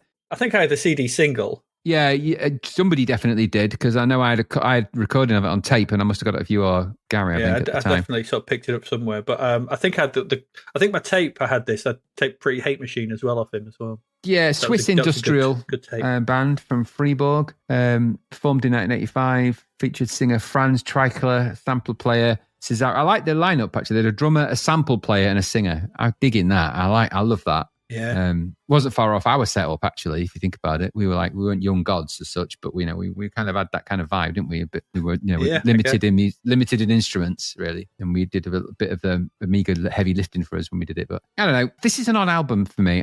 I never quite got into them because I was kind of into a slight variation of this. Now I do like industrial music, and this isn't bad. It's not terrible or anything like that. Very much more in the excessive force KMFDM tradition of sampling, where they've just sampled very short loops of guitars and play them in. And I can dig that. That's fine. I don't know. I just couldn't always find a good in. They were a little bit, not quite the kind of industrial I was into. I was more into your Ministries and your your fairly more heavy duty. And then ultimately, really, for me, Frontline Assembly, your Skinny Puppies, your more experimental, shouty, angry stuff. This switch, and later down the line and nowadays, I find myself listening to a bit more Front 242 and a bit more Young Gods and a bit more By God 20 and some of the more Euro takes on industrial. And I'm finding they're actually pretty good. Your Knights of Ebbs and stuff. Your electronic body music, as Gary called it, which I thought all electronic music was body music, really friendly at least. But anyway, it is what it is. But apparently they nick samples from all over the place. It got me into trouble sometimes, I think, as well. But it is what it is. It's pretty good. And Skinflower is a great track by them. So play to them. And at number 57 is Decency by Diesel Park West. No idea who they were. I couldn't find much about them. No, this English alternative rock band from Leicester, formed in 1980. Released 12 official albums. I recognise the name, and then when I listened to the video that you've linked here, there was completely not the band I was thinking of. I was I wondered if that was a newer video because they're still going, I think. So I wonder if that's not like the ones from the 90s. I think that's more modern. I don't know much about them. So no. 16th of Feb, in at number 4 was From the Heart, his greatest love songs, Elvis Presley. All the songs will be on there, but I tried to find a tally of how many Elvis Presley albums are actually out there in the world, and there are thousands. Yeah, quite probably. Yeah, there is thousands of them. Yeah. In at number 13 is Generation Terrorists by Manic Street Preachers, their debut album. No, not well. It is interesting on the back of significant media attention and disproportionately high press profile generated with the band's previously released single Motown Junk. Generation Terrorists was long awaited by critics thanks to the members' proclamation that their debut album would be the greatest rock album ever, sell around 16 million copies. It didn't, but it did sell quite a few. It went gold though, and whatever. Gold. To me, there's a couple of good tracks on this.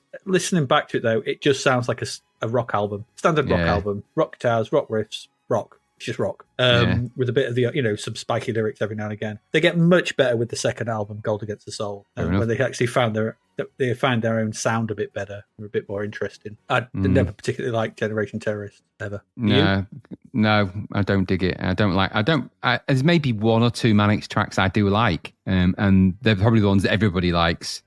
But outside of that, this album, I listened to a little bit of it today, and I thought it sounded very standard to me. I wouldn't say there was anything on it that made me go, "That's great." It was just like, that's what I mean. You love us and Motorcycle Emptiness, because Motorcycle Emptiness stands out against the rest. Yeah, but other than that, flat. Yeah. Number 16 is Stick Around for Joy by Sugar Cubes. Yeah, you ain't ever going to get any of that. No, not with these. I don't like the Sugar Cubes. I never did do.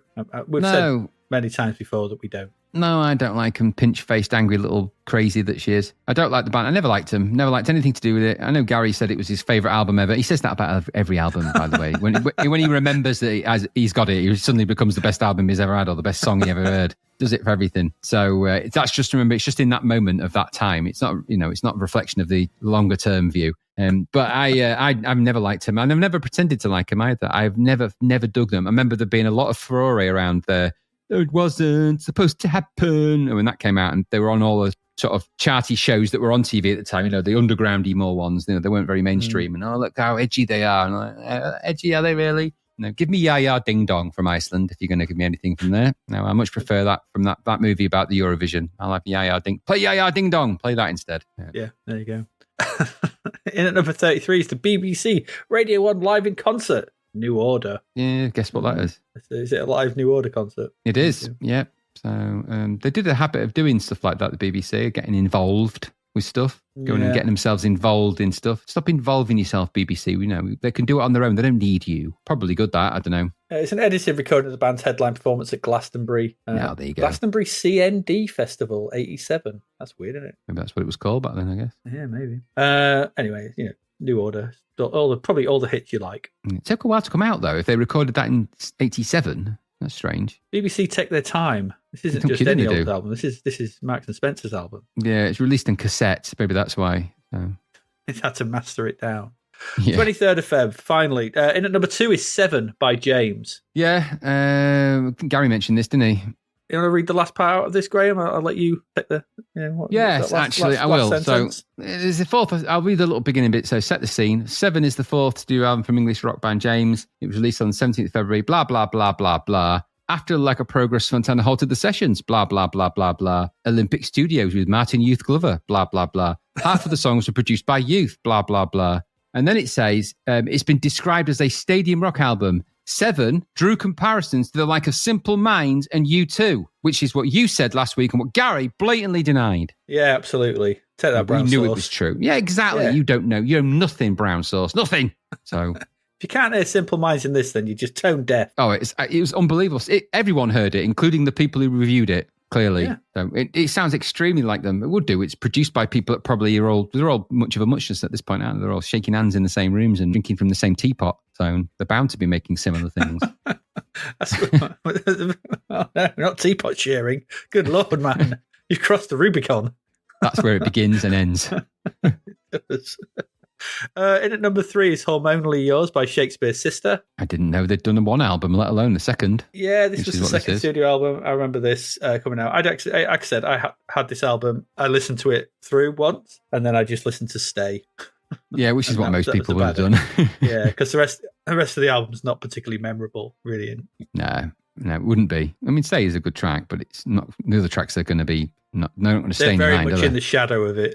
Put it that way. Yeah, totally. Yeah. Big hit that. Yeah. And at number 7 is Curtis Stigers with Curtis Stigers. His hair always used to make me laugh. His hair in that album cover of Curtis Stigers, which by the way also features a crap logo for his name. Who did that? What's wrong with it? It looks like this. It almost looks like the sort of font and typeface you'd use for a curtains advert where you're advertising a curtain company. It's also, you put an apostrophe in there somewhere. It could be Curtis's Tigers. Yeah, maybe it is. Yeah, he looks a bit like Hansel from Zoolander in there as well. He's so hot right now. He looks like the lost. Is it Hanson? Yes, he does a bit. Maybe he's the dad of the Hansons. He is, and Photoshop has been in full smoothening effect. I mean, goodness me, his complexion's pre-Botox era as well. That's pretty good going. Yeah, his lips have been smoothed to going inwards. Yeah, but he is a very handsome-looking fellow of some renown as well, and he can steam a mean ham. Also, I now see Curtis Stigers sounds like something he does rather than his name, doesn't it? What does Curtis do? He Steigers. I don't know. Can you define the verb Steigers for me? What does it mean? A good staggering. I'm wondering if it's partly he staggers when he walks, but it's not quite a stagger. He's got an overarched foot that means he kind of has an inward limp, and that's called a steiger. Okay. Yeah, I'll take that. It's severe overarching of the foot. Yeah. The only other Steiger I remember is Rod Steiger. Exactly. He's got a Steiger as well. It's a Steigerism. Yeah. He comes from the Alabama Steigers, though, not the New York ones like Curtis. No, they don't have the same genetic problem. It's the left foot on them, but curling of the toes.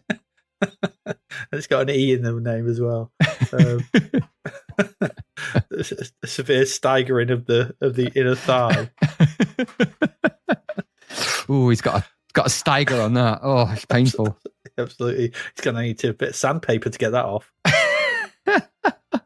In at number 20 is Motown's Greatest Hits by Diana Ross. So you say in at number 20, I'd say this is just album number 20 of the same thing, because she did a lot of that kind of stuff. No problem with it, though. Yeah, she's good at that. Yeah, I mean, Motown's Greatest Hits, what, she just sung all of them? A bit greedy, isn't it? Loads of people sang Motown hits.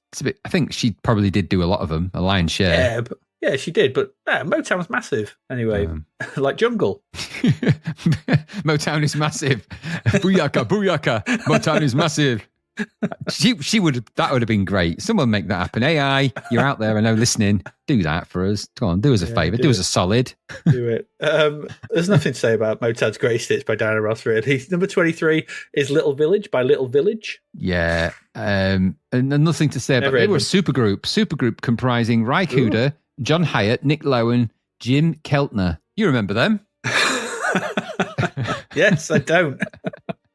You're right. Who?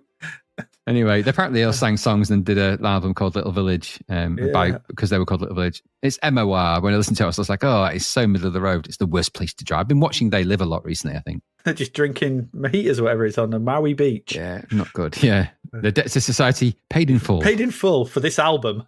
They owed a debt. Damn you. They did. Later, they recorded a crappy album. And at number 24 is The Essential Kiri by Kiri Tikanawa. Yeah, or is it that? Is it Kiri Tekanawa? I can't believe you made this joke here. I was reading it for ages. I was like, what? What's he on about? I looked at the link. I was like, what's he on about? Kiri Tikanawa? Tikanawa? Tekanawa? Ah, that's terrible. Pox on you. Does she take an hour? I put, does she take an hour to get ready? And you're like, what does he mean, take an hour to get ready? What's her name? Kiri take an hour? It's Kiri take an hour, isn't it? You have to say it out loud, though. If you just read it, it only works when you say it out loud. She's got family members who do it in half the time. But Kiri took half an hour. Terry took 10 minutes. Terry took 2 hours. That's the really slow one.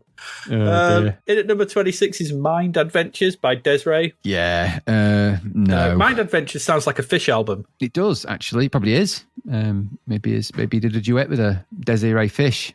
Together at last. The debt to society paid in full. You remember that?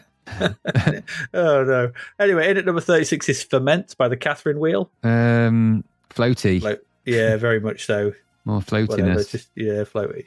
And finally, to round out the month, number 57 is Fire and Ice by Ingwe J. Malmsteen. There he is, Mr. Malmsteen. That's quite the album cover he's got going on there. Oh, isn't it just? It's so embarrassing. It's like, they've discovered the Fire plugin on Photoshop, didn't they? They've discovered something. I do not like the fact that they've mixed up their typefaces so dramatically because they've got the Ingwe Malmsteen writing in kind of an, it's a German Stein font, really. Yeah. And then you've got a Fire and Ice in that really cheesy, tacky fire. It's like that someone's just discovered Photoshop for the first time with that cover. I'm pretty sure of it. Yeah. And I don't believe that fiery thing that he's meant to be drawing there, that was nothing other than a happy accident where he slipped with his mouse or whatever. And oh, crap. Oh, I can't undo it. Oh, it looks all right. Control Z hasn't been invented yet. No, him and his scalloped guitar and everything.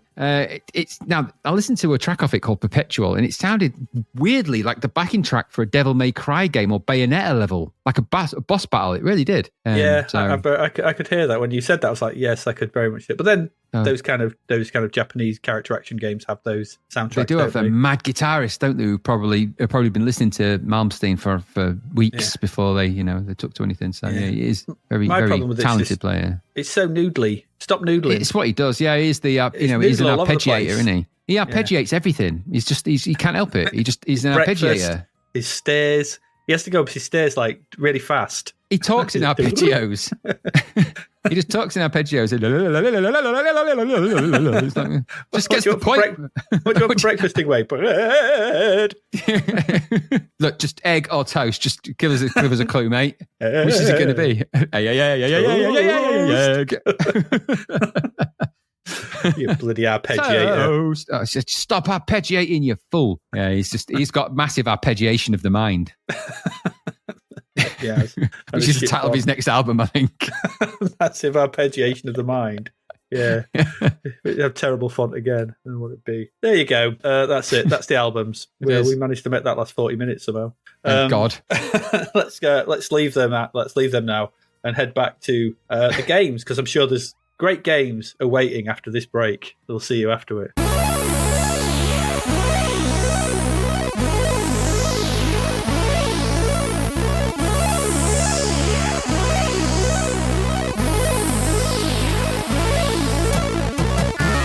The novel Escape from the Commodore 64 by David Hearn is out now. Growing up in the 80s is a chore for Sarah, who feels misunderstood by her parents and badgered by Reese, her bothersome brother, who incessantly prattles on about his treasured computer games. When Reese tells her one of the games tried to pull him inside the computer, she laughs off his fanciful fib.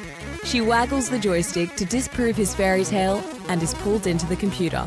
Now trapped in games she'd never had any interest in playing, how can she possibly beat them?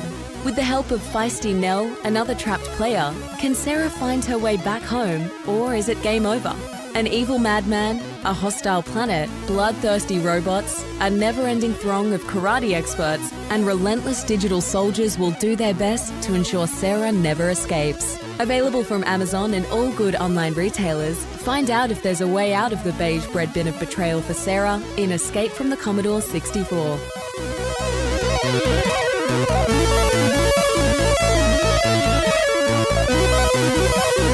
And we're back. The final two games for January 1992. It is another couple of budget titles, I presume, isn't it?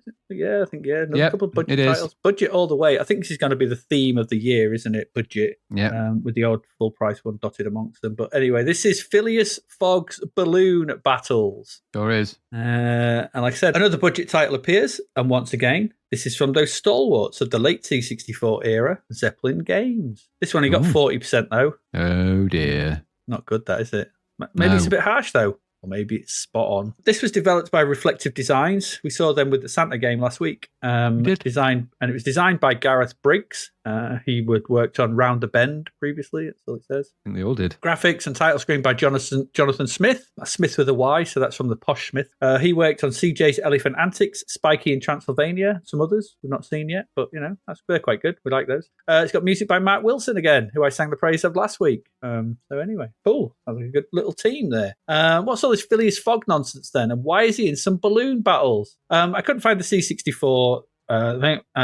So I got the Spectrum one. I imagine it's about the same. Yeah. It says games play again. I don't know why they're writing games play. Games play. Phileas Fogg has stopped on his around-the-world journey to help the Allies, who are under heavy attack from all sides. He decides that their best course of action is to use his balloon to map out the area and destroy as many enemy installations as possible. Armed with a supply of sandbags, bombs, and hydrogen gas, Phileas takes off to commence his mission. I mean, I'll come to the rest, but that's kind of the rest. It's just the balloon altitude. Okay, so you've got lakes, rocks. Anyway, I'll come to all this in a bit. So there's a nice loading screen showing Phileas lobbing some bombs out of the balloon, which is all right. It's quite a nice loading screen. You definitely do good loading screens. And before we get a nice title screen as well, it's got the logo of the game at the top, some credits beneath this that float, swap in and out, and some balloons floating upwards. There's another nice piece of music by Mr. Wilson as well, which I quite enjoyed. We also have the game's UI at the bottom. Never really a fan of the UI on the title screen. We've said that before, but it is what it is. Here, right, so on the left of this UI, it's got the word wind, all right? And it's got 4 squares next to it, blue. It does.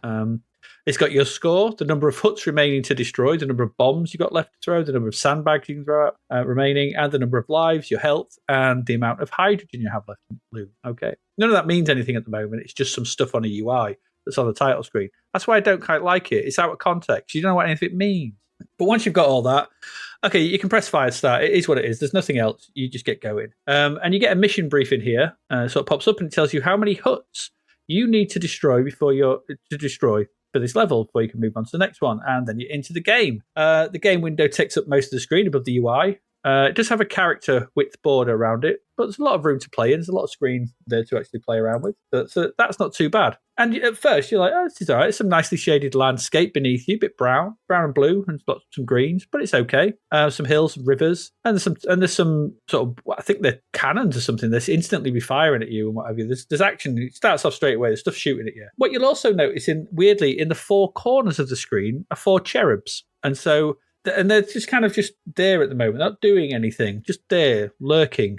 And I was like, why is the cherubs in there? What's going on here? So pressing fire launches the balloon into the air. And this is the point where every single problem starts with this game, as soon as you start to play it. Okay. So I'll try to describe how this works. So your movement is in the 4 diagonal directions. And so you can move them basically generally in the 4 diagonal directions. And it's based on which cherub is blowing. Okay. Because it's based on the wind direction. So if the bottom right one is blowing, then you'll move up to the top left. You'll move diagonally top left. Bottom left will move you top right, so on. So when you first take off, on the UI, there's those 4 blue squares next to the word wind, like stacked one above each other. The first blue one will start to flash. This shows which height you're at. So there's 4 levels of height that you can be at. And you can move up through the 4 levels of height by pressing fire and pushing up. Controls are, well, I say the controls are simple, and then as you move up through those levels, the next blue square will start to flash, and then a different cherub will be blowing. So you'll move in a different direction. And so there's 4 heights, there's 4 cherubs. Each one of those heights corresponds to one of the cherubs. So one height will move in a certain direction. That's how you've got to kind of navigate this game. In order to move, you've got to be constantly raising and lowering your balloon through the levels with the sandbags and bombs. Remember, you've only got a limited number of them, and you push up and press fire to go up, and you pull down to drop a sandbag, I think, or whatever it is, and to go down through these. But you also just press fire to drop a bomb, I think. And that's kind of it, really. You're kind of moving up and down, and you can also move faster in the direction you are going. So if you've been blowing up to the top left and you push top left, you will go faster, and that uses up your hydrogen. You can also move against the wind by pulling down to the bottom right. If it's coming from that direction, you would move slowly in that direction. You can also try and go horizontally or vertically, but it never, I don't know how that works. It's a bit kind of weird. So yeah, so you need to drop or raise levels to sort of navigate this world. You're always moving diagonals and you're kind of working out trying which to go. So in short, this control scheme is madness. I don't think I'm actually doing enough justice here. You can't control it directly. You will move in the direction you're being blown, and you don't know which way which level is going to blow you in a certain direction. Okay, and it renders the game absolutely null and void from the get-go because you can get used to which level moves you, right? So obviously you remember 4. So you remember, okay, the top one moves me to the right, the top right, the bottom one moves me to the top left, and you can work them out. Okay, and if they stayed that way, you might be able to navigate the space. But remember that if you're moving up to the top right, and right, you have to get right the way down to the bottom to move bottom right, then you go through the other stages first before you get to the bottom one. So you'll move a bit up top left and then a bit bottom left before you get to bottom right. You see how this is kind of working and doesn't work because you can't really properly control it. You find yourself going around in little sort of squares and sort of, diagonal squares, like diamonds. And you're never really sort of controlling it properly. But every few seconds, like this is exacerbated and made absolutely incredibly frustrating to try and play. The direction at each level changes. So then you've got to work out which is which all over again. So you'll be going to the top left and suddenly that cherub will now be blowing, the cherub that's controlling the level you're at will now be blowing to the top right. And you're suddenly going to the top right, even though you're heading towards something you wanted to bomb. You're like, where's the top right left now? Where is it? Where's the top right? I don't know. And you're moving through and through and you're dropping bombs and dropping sandbags, and it's just crazy. And remember, you only have a limited supply of sandbags and bombs. They're on the UI. You need to navigate to shacks to get more of them and land near them. And you can't navigate anywhere, let alone try and get above enemy shacks to blow them up and drop bombs on them. It's just a nightmare. It's one of the most infuriatingly frustrating experience I've had in a long while. I couldn't get my head properly around this in the fact of like, who thought this was a good idea? Because on top of this, there's enemies flying around, sort of coming in from left and right. There's stuff throwing bombs at you from the floor. There's mountains, which you've got to be high enough over to sort of get over. If you're too low, you'll crash into them and die. You've only got a limited number of lives. And it's just madness. It's just crazy. And the flying craft, they got no issues with the wind. They just come in to death and being able to stop playing this game is never too far away. And that's what you want to do. Stop playing it because it's rubbish. Because it's uncontrollable. And I was like, I had about 5 or 6 goes at this to try and wrap my head around it. But it's just infuriating to play. Yep. The music and visuals in this are all of a decent quality. Good scrolling, good sprites, little sprites floating around. The cherubs quite good, the bombs and stuff. It looks like a Zeppelin game. It's all right in those respects, decent enough. It's a bit brown. I put in a cheat to sort of see what the second level is like, and it's grey, like you have sort of tarmac, and they're all fine. But the controls are a constant battle that never stops and never becomes intuitive because they never stay the same, which is. I don't get it. I've no idea why they did this. Why did anyone during the development of this go, what are you doing? Don't do that. Or lock it in for the level so you can get used to it. Don't change them after every few seconds because people are just going to get really annoyed with this. And this was the thing they brought up in the Zapped review as well. They gave it 40%, which I think is a bit generous because this is fundamentally unplayable. We've not had many of these where the game is fundamentally unplayable because of that constant changing and stuff. I can't imagine anyone. I'd love to see our resident ALH2 Retro Race challenge here. Do a long play of this. If you really want to challenge, because I found this absolutely borderline impossible to control, and I just was like, no, can't be doing with this. I don't get it. You make the challenge, went in the wrong direction. This, I think, I can't get my head around this. Maybe just being able to fly about and bomb stuff was too easy. Okay. So they made the challenge, navigate in the space, the challenge. But if that was the case, then they, like a lot of this game, went in the wrong direction. Make the challenge of bombing more tricky, but let me control my balloon in a reasonable way. Or leave the wind alone, like I said, for a level, so you could acclimatise and get used to it. They don't do that. This renders the game unplayable. Rubbish. A shame. I think there's a decent little budget game here in the fact of like controlling a balloon around to sort of fly over stuff and bomb things. Just, that's fine. That's kind of a cool little idea. But the controls, no, not since Slaying, whatever it's called, its moving stupid options button, have I been so annoyed with trying to play something. And we've played a lot of annoying games, but this was fundamentally, I found, uncontrollable. And so I can't say anything good about this because I couldn't play it. And whether that was me, I don't know how you found it, but I found this absolutely impossible. So, don't play it. Play it and just get very annoyed in about 10 seconds. What did you think?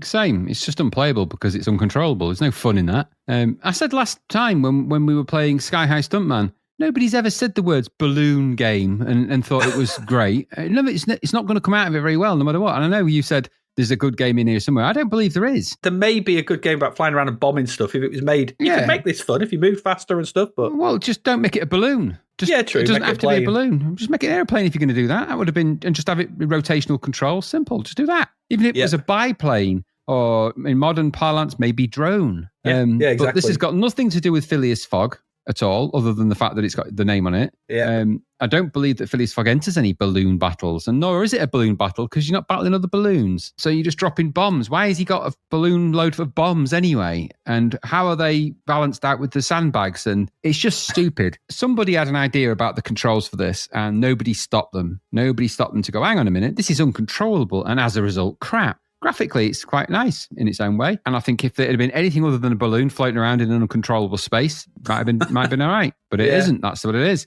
So I had literally nothing but frustration with it. This is a frustrating half of the podcast, I have to say. And this was just the beginning of the journey of frustration. When it comes to uncontrollable games that piss you off, this was just, this was the tip of the spear, really. But it wasn't a welcome one. It's just, I don't know what they were thinking. This felt like a game that had clearly been designed for something else, and maybe some logic was crammed in that didn't fit, or maybe this person was so belligerent about their idea that they were like, no, I'm not making it. It's a balloon, and it's what it's always going to be. I don't know the tale of this game. I don't want to know. It's not one of the Zeppelin's finer moments, this, so I would avoid, if I were you, and just go and find something else to do. There is no fun to be had in trying to control a balloon that shoots things. We said it last time with Sky High Stuntman. I stand by it for this. It's a bad idea. So no. It can bugger off. In whichever direction the wind is blowing. Yeah. Go that way. Bugger off. Just pop that balloon. That's probably the most exciting thing you could do. Or crash it deliberately and end that game quickly. Yeah, it ain't very good. Let's move on to our last game of the month. And Graham, it's over to you for your favourite pun title of the episode. And tell us all about Tarzan Goes Ape. Oh, just why this? Why Tarzan Goes Ape? So this is nothing to do really with Tarzan. It has to be said. It's just got the name on it, and it goes ape. Published by Codemasters. This was designed by the Hartleys, designed and made by the Hartley gang. Designed by Martin Hartley. He did Big Nose's USA Adventure at some point. And Jam. And this. And it was coded by Simon Hartley. He did Big Nose's USA Adventure at some point. Graphics also by Simon Hartley. He did Big Nose's USA Adventure at some point. And the musician is Steve Barrett. He's done loads of stuff. We will. He's done loads of stuff, Steve Barrett. Fast Food, Nightmares, loads of games under Steve Barrett's musical domain, as it were. So the instructions are quite simple. Beware the jungle, Adrian. Beware the jungle. But not for Tarzan, though, is it? Because he lives there. So right off the get-go, you've f***ed that up royally. Because he lives there. That's his home. That's his home. He's made good on it. In fact, he was abandoned there. And he's brought up by apes.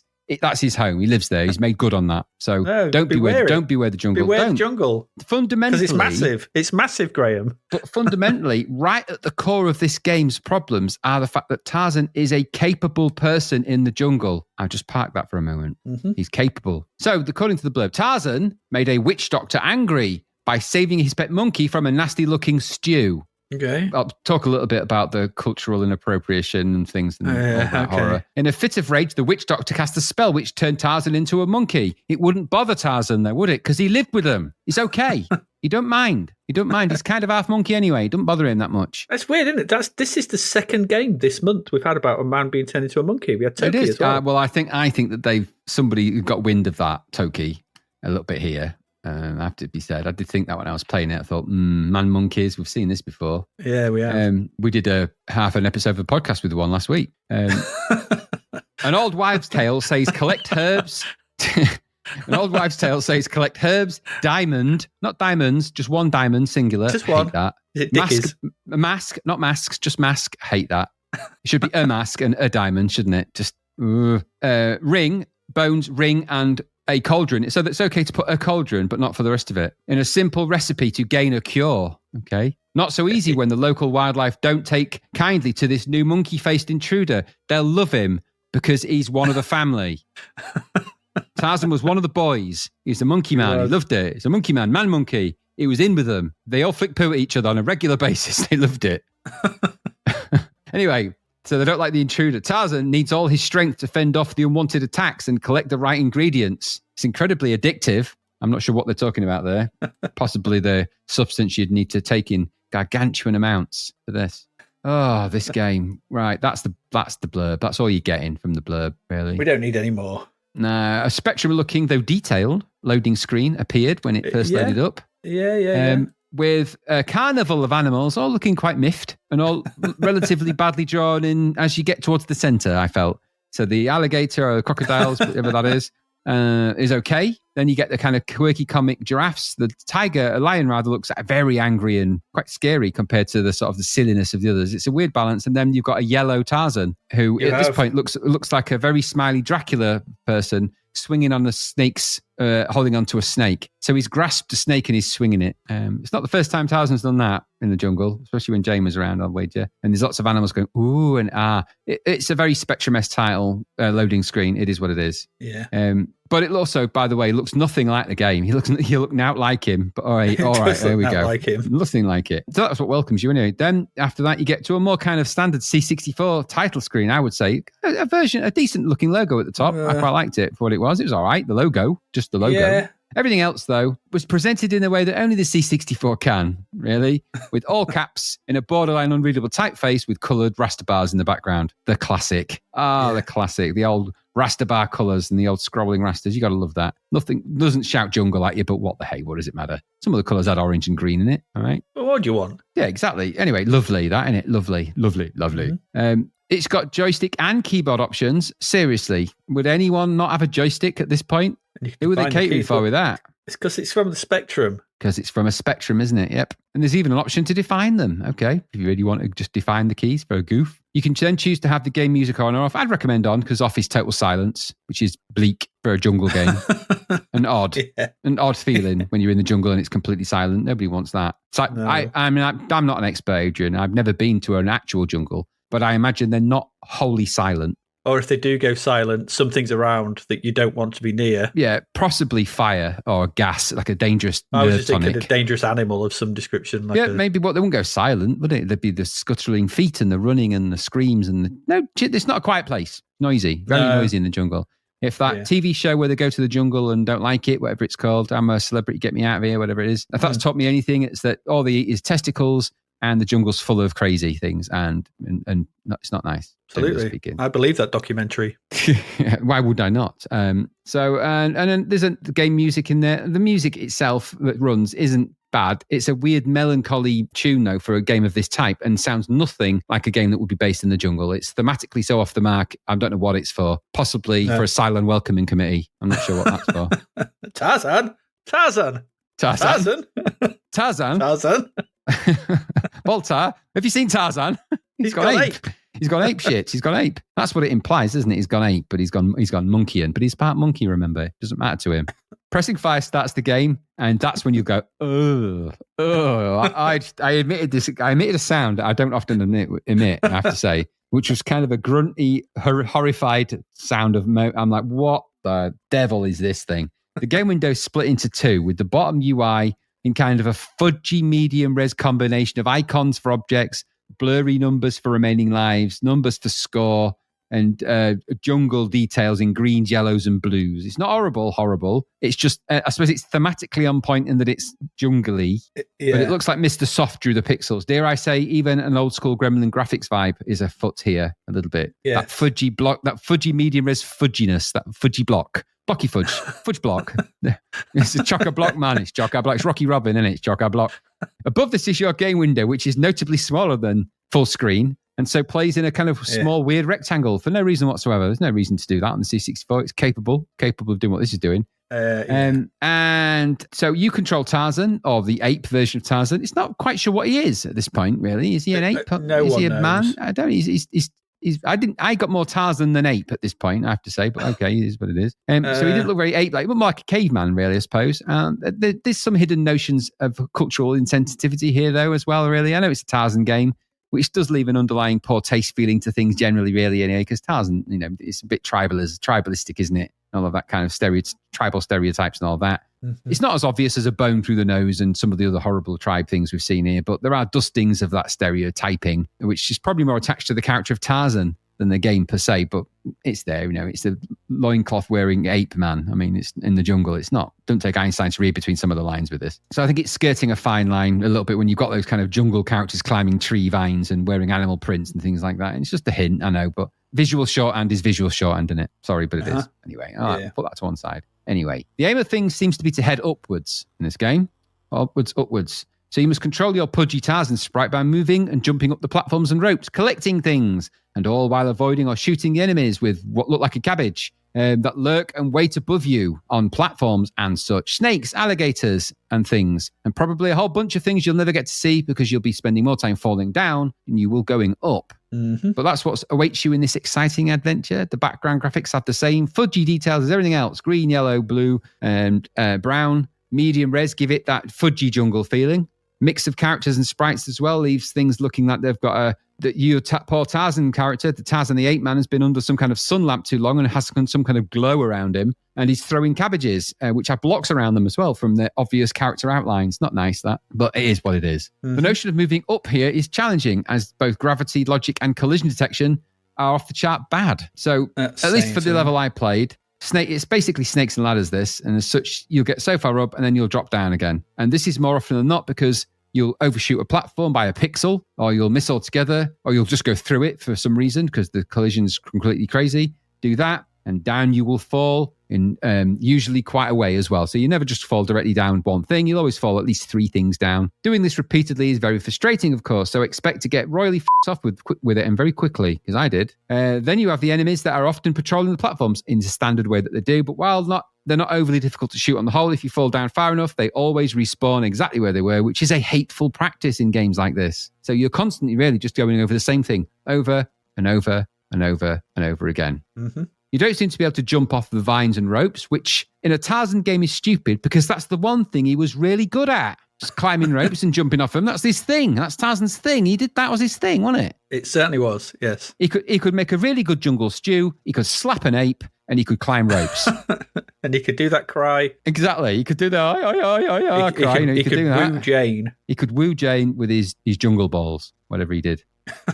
So it is stupid to not have Tarzan be able to jump off things in this game, that in a game that principally involves Tarzan doing the very thing that he's meant to be good at. So you'll just end up falling off them a lot more than you will, and you'll figure out that. So you'll climb up a vine, you'll try and jump off it, you won't be able to, and you'll fall because that's what he does, and then you just drop down. You're like, You also seem very heavy for Tarzan. Tarzan is a ape man, and now he's been converted into an ape, but he's a bit hefty in this, a bit lumpy. He's had too many coconut milks, and he's been on the protein shakes a bit much in the old jungle here. Don't know what he's been eating, bit too much alligator maybe, or whatever he's been eating, but he's had the full fat version, so he's a bit on the old chunky side for maybe that's part of the ape conversion process from the witch doctor. I don't know. And I'm not going to fat shame Tarzan because he is what he is. He's just a jungle man.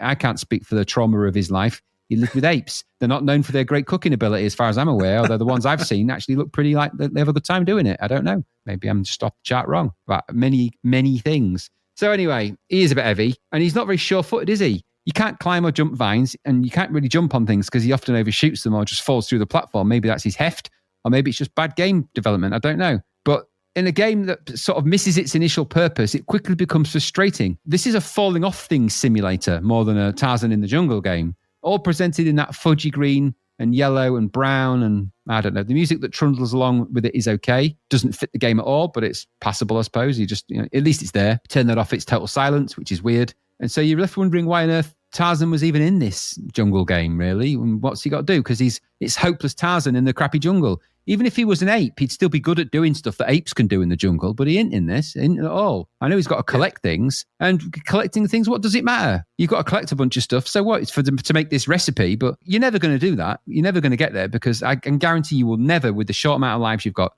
get very far into this game, really, because it's just not that kind of deal. It's only budget, I suppose. Maybe there's more to find in the fluorescent green depths of the C64 jungles. I don't know. I couldn't get too far into it before I hit the ground again and again and again. And that falling down logic quickly pissed me off enough to want to switch it off. Didn't take long, really. I think the best thing to do with this game is avoid it. Even Cheetah would hate this. And he was a right laugh up until he threw Tarzan into a pit of quicksand for a laugh. That cheeky little chimp that he is. Don't play this game. We played it. I played it. We've played it, so you don't have to. Don't play it. It's not a good Tarzan game. It's not even a good ape game. It's not a good jungle game. There's nothing good about this. Nothing. Just leave it alone. Leave it well alone. It ain't none of your business. It ain't none of my business. What about you?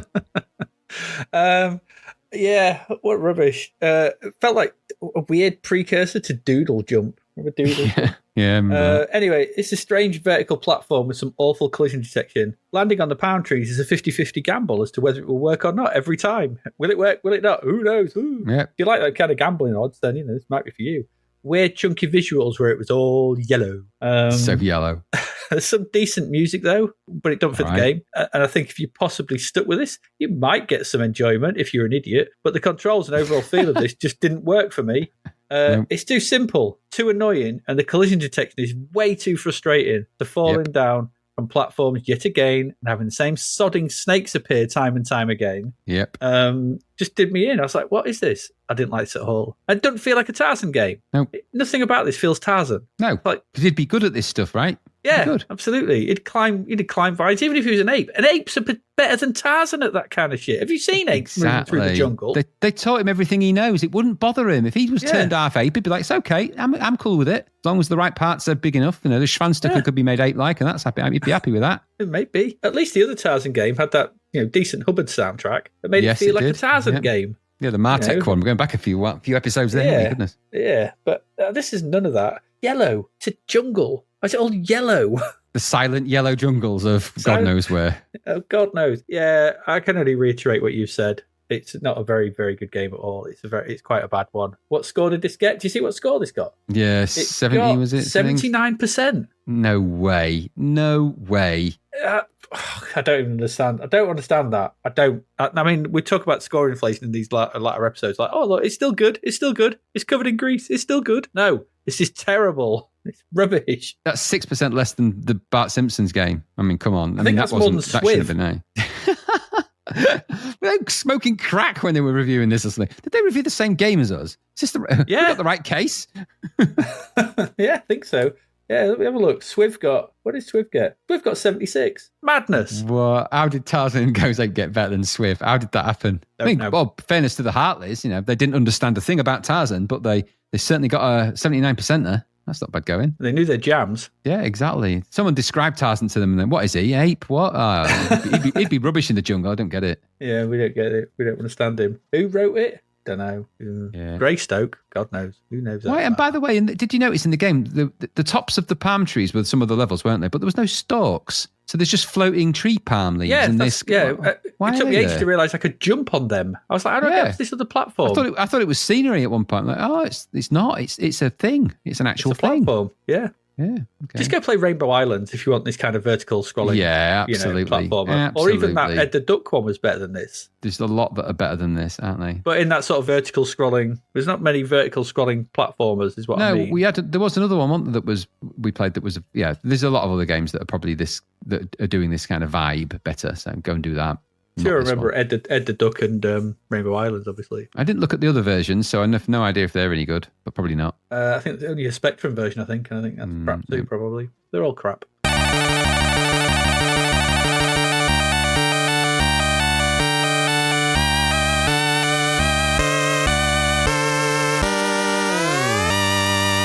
There we go. That's it. That's your games for this week, and that's your games for January 1992. What was the best one? Well, for me, the best one was Santa's Xmas Capers, one I had most fun with. The whole of January? Goodness. That's the thing, isn't it? Yeah, because there weren't a great deal, was there? No, I didn't particularly enjoy Toki. Stratego was an okay version of the thing. But, Cisco Heat was crap, wasn't it? Super Space Invaders I didn't particularly like. Double Dragon 3. Dragon. No. Final Blow was I think you're right. Boring. Yeah. There you go. Can't argue with it. What a bummer of a month that was. Goodness. Indeed. Wow.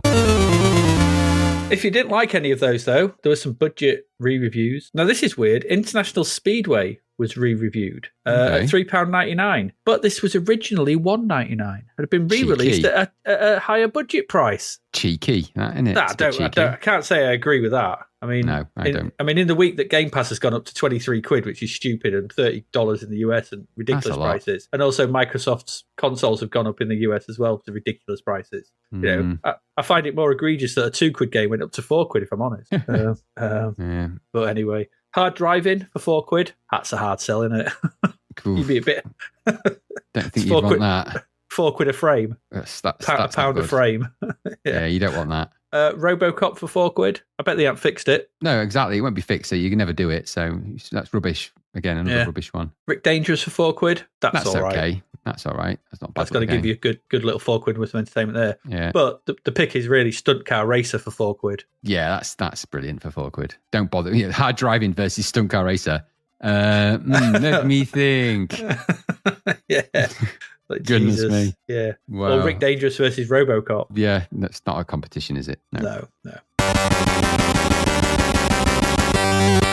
We have got a crap vert. Oh. Now, there's a weird story to this. We'll do the advert, crap vert, and I'll tell you the story behind it because we will probably come across this in a bit. This is Brides of Dracula by Gonzo Games. Gonzo Games. Yeah, what is? I don't know. those brides are. It's all right. Look at what it's been released on CDTV. I know. Weird. So it says, in the depths of Transylvania lies the castle of the eccentric egomaniac vampire superstar Count Dracula. In his never-ending quest to prove what a guy he is to all his chums, he's decided to get seriously married. He already had a tip-off that the nearby village of Bistrit, I can't really is home to some 13 particularly foxy chicks. Just the number he was looking for. Uh-oh. Only Gonzo Games could take what seems to be a sensible plot, mix it with Monty Python-esque humour, and twist it around until it is beyond recognition, and still bring off the idea superbly. That's exactly what Gonzo has done, to expect the unexpected. That was from Atari ST user star rating. Yeah, of course it was. If you've taken the humour of Monty Python and twisted it around so it's beyond recognition, then it's not funny. Yeah. We've made humour unfunny. Brilliant. Well done. It's unrecognisable. It's not even funny. It's horrific, in fact. Yeah. But the artwork here is I don't know what I recognise those, and they're all from something, aren't they? I recognise those the women, and it's just a bad. There's lots of décolletage, but just vampire. It's it's just a bad advert. FD cleavage, a cheesy looking vampire. They do look familiar, their faces. I wouldn't say Monster Club because the Monster Club faces are not that good. No. And there's only one vampire in that, and the rest are all werevamps, and they don't look anything like that. It's not Fright Night 2, is it? Maybe a bit of Fright Night in there, a bit Twisted Sister, I think, maybe as well. It could be Fright Night 2, actually. Maybe that's where it's definitely borrowed from somewhere because the vampires have got the teeth a bit close together as well, which is more of a film thing. That's been traced. Yeah, and also, but this central picture though is on a horrible purpley background. Yeah, I don't get what that's meant to be. Is it? Well, actually, I think there is a hint of the Brides of Dracula typeface in the way that it's done with the red drop shadow. The elevated red drop shadow and that purple background is very Hammer horror. So that's very Hammer horror posters. So I think that's where and especially with the green border, the green boxed border. That is, and because it doesn't work, and then that's why the Gonzo Games in green looks crap on there. But that Brides of Dracula and the writing, that does look like very much like the Hammer Brides of Dracula film writing. So because they've used that kind of sort of German Stein, like you're saying, that sort of font type thing, haven't they? Yeah. Because they always set their, it's Castle Karnstein or something weird in it. Yeah. It's because they had to tread a bit carefully on the old copyright infringement for Bram Stoker, didn't they? So they had Dracula in it. He lived in Castle Karnstein or whatever, and he was in, Czechoslovakia and Transylvania, and he wasn't. He didn't drink blood. He drank tap water. He didn't really. He drank blood. I think he did. Yeah. Everyone can drink tap water. They don't make him a vampire. Don't know why I said it. But no, I think that's why it's Hammer. I think it's Hammer vibes. But the vampires in the middle, they're not. They're very much 80s movie vampires. So they've borrowed that from somewhere, definitely. But I didn't like it though. I don't like it. Or is the one on the left from that band that we say, Little Vampires? Although he's had breast augmentation, but it could be that he's from what do you call it? Cult. That could be the Cult, couldn't it? I suppose so.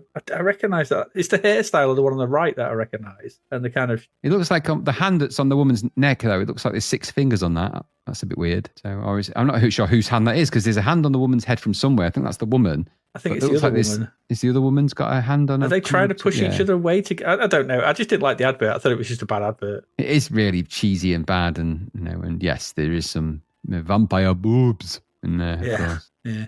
But interestingly, this game never comes out. There's an entry for it on games that weren't. But what happened?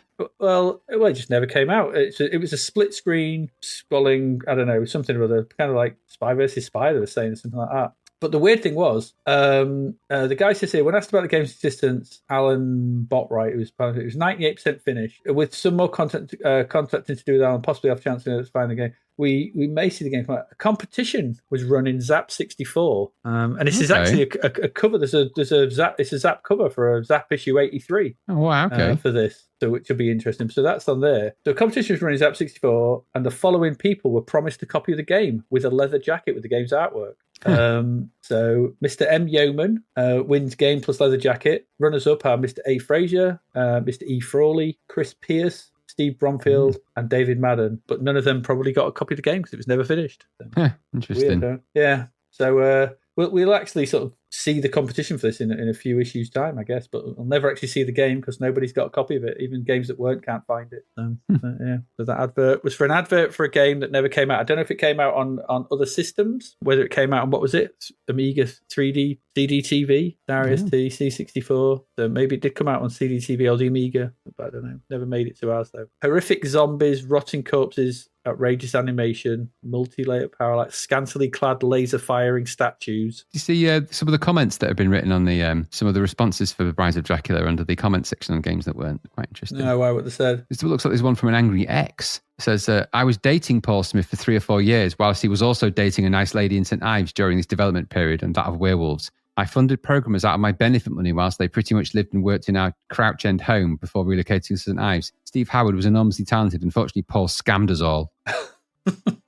Doesn't sound good, does it? Well, Paul Smith was the one they're trying to get hold of because he was the one who sort of did Gonzo Games. Oh yeah, and there's like some trails of interesting comments there. But yeah, that was from Catherine. Catherine, I won't say the surname. You can go and find it yourself if you want to read that. Yeah. I'm not doxing no one. But yeah, interesting, isn't it? Gosh, goodness, imagine remembering it for that reason. I remember that Rise of Dracula game. You owe me 50 quid. You drew my picture on the advert. It could be, couldn't it? We don't know. It could very well be.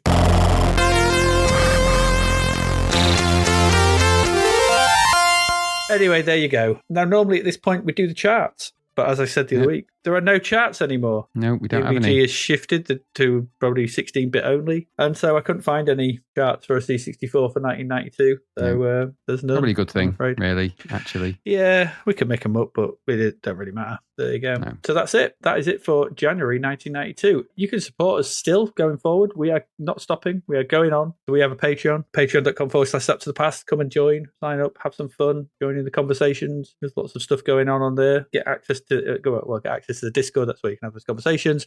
Get the episodes ad-free and early. Get on the Friday. Get to partake when we do things like episode 200 or the Ask the Podcast or the Golden Bread Bins and things like that. All available to you if you're part of the Patreon. You can, as Matt did earlier, you can buy us a coffee on ko-fi.com/Zapped to the Past. That's code -5. You can do that as well. You can come and have a chat on the social media sites. Check out Deadlock's amazing work. He's catalogued all of our sort of episodes and stuff. Just search for, I can't remember, just search for Deadlock. Zapped to the Past probably on Twitter. You'll find him and do that and have a look at the stuff he's done because it's amazing for us. He does it for loads of great podcasts as well. Listen to Retro Asylum, things like that, because they're all great. They are very good indeed. I particularly like the most recent episode where they come up with games that weren't for TV shows that should have had a game. I thought that was a great idea for an episode. Very good idea. So yeah, I thoroughly enjoyed that. Although the A-Team, we talked about, you mentioned the A-Team. We did cover the A-Team game in episode 0. We did,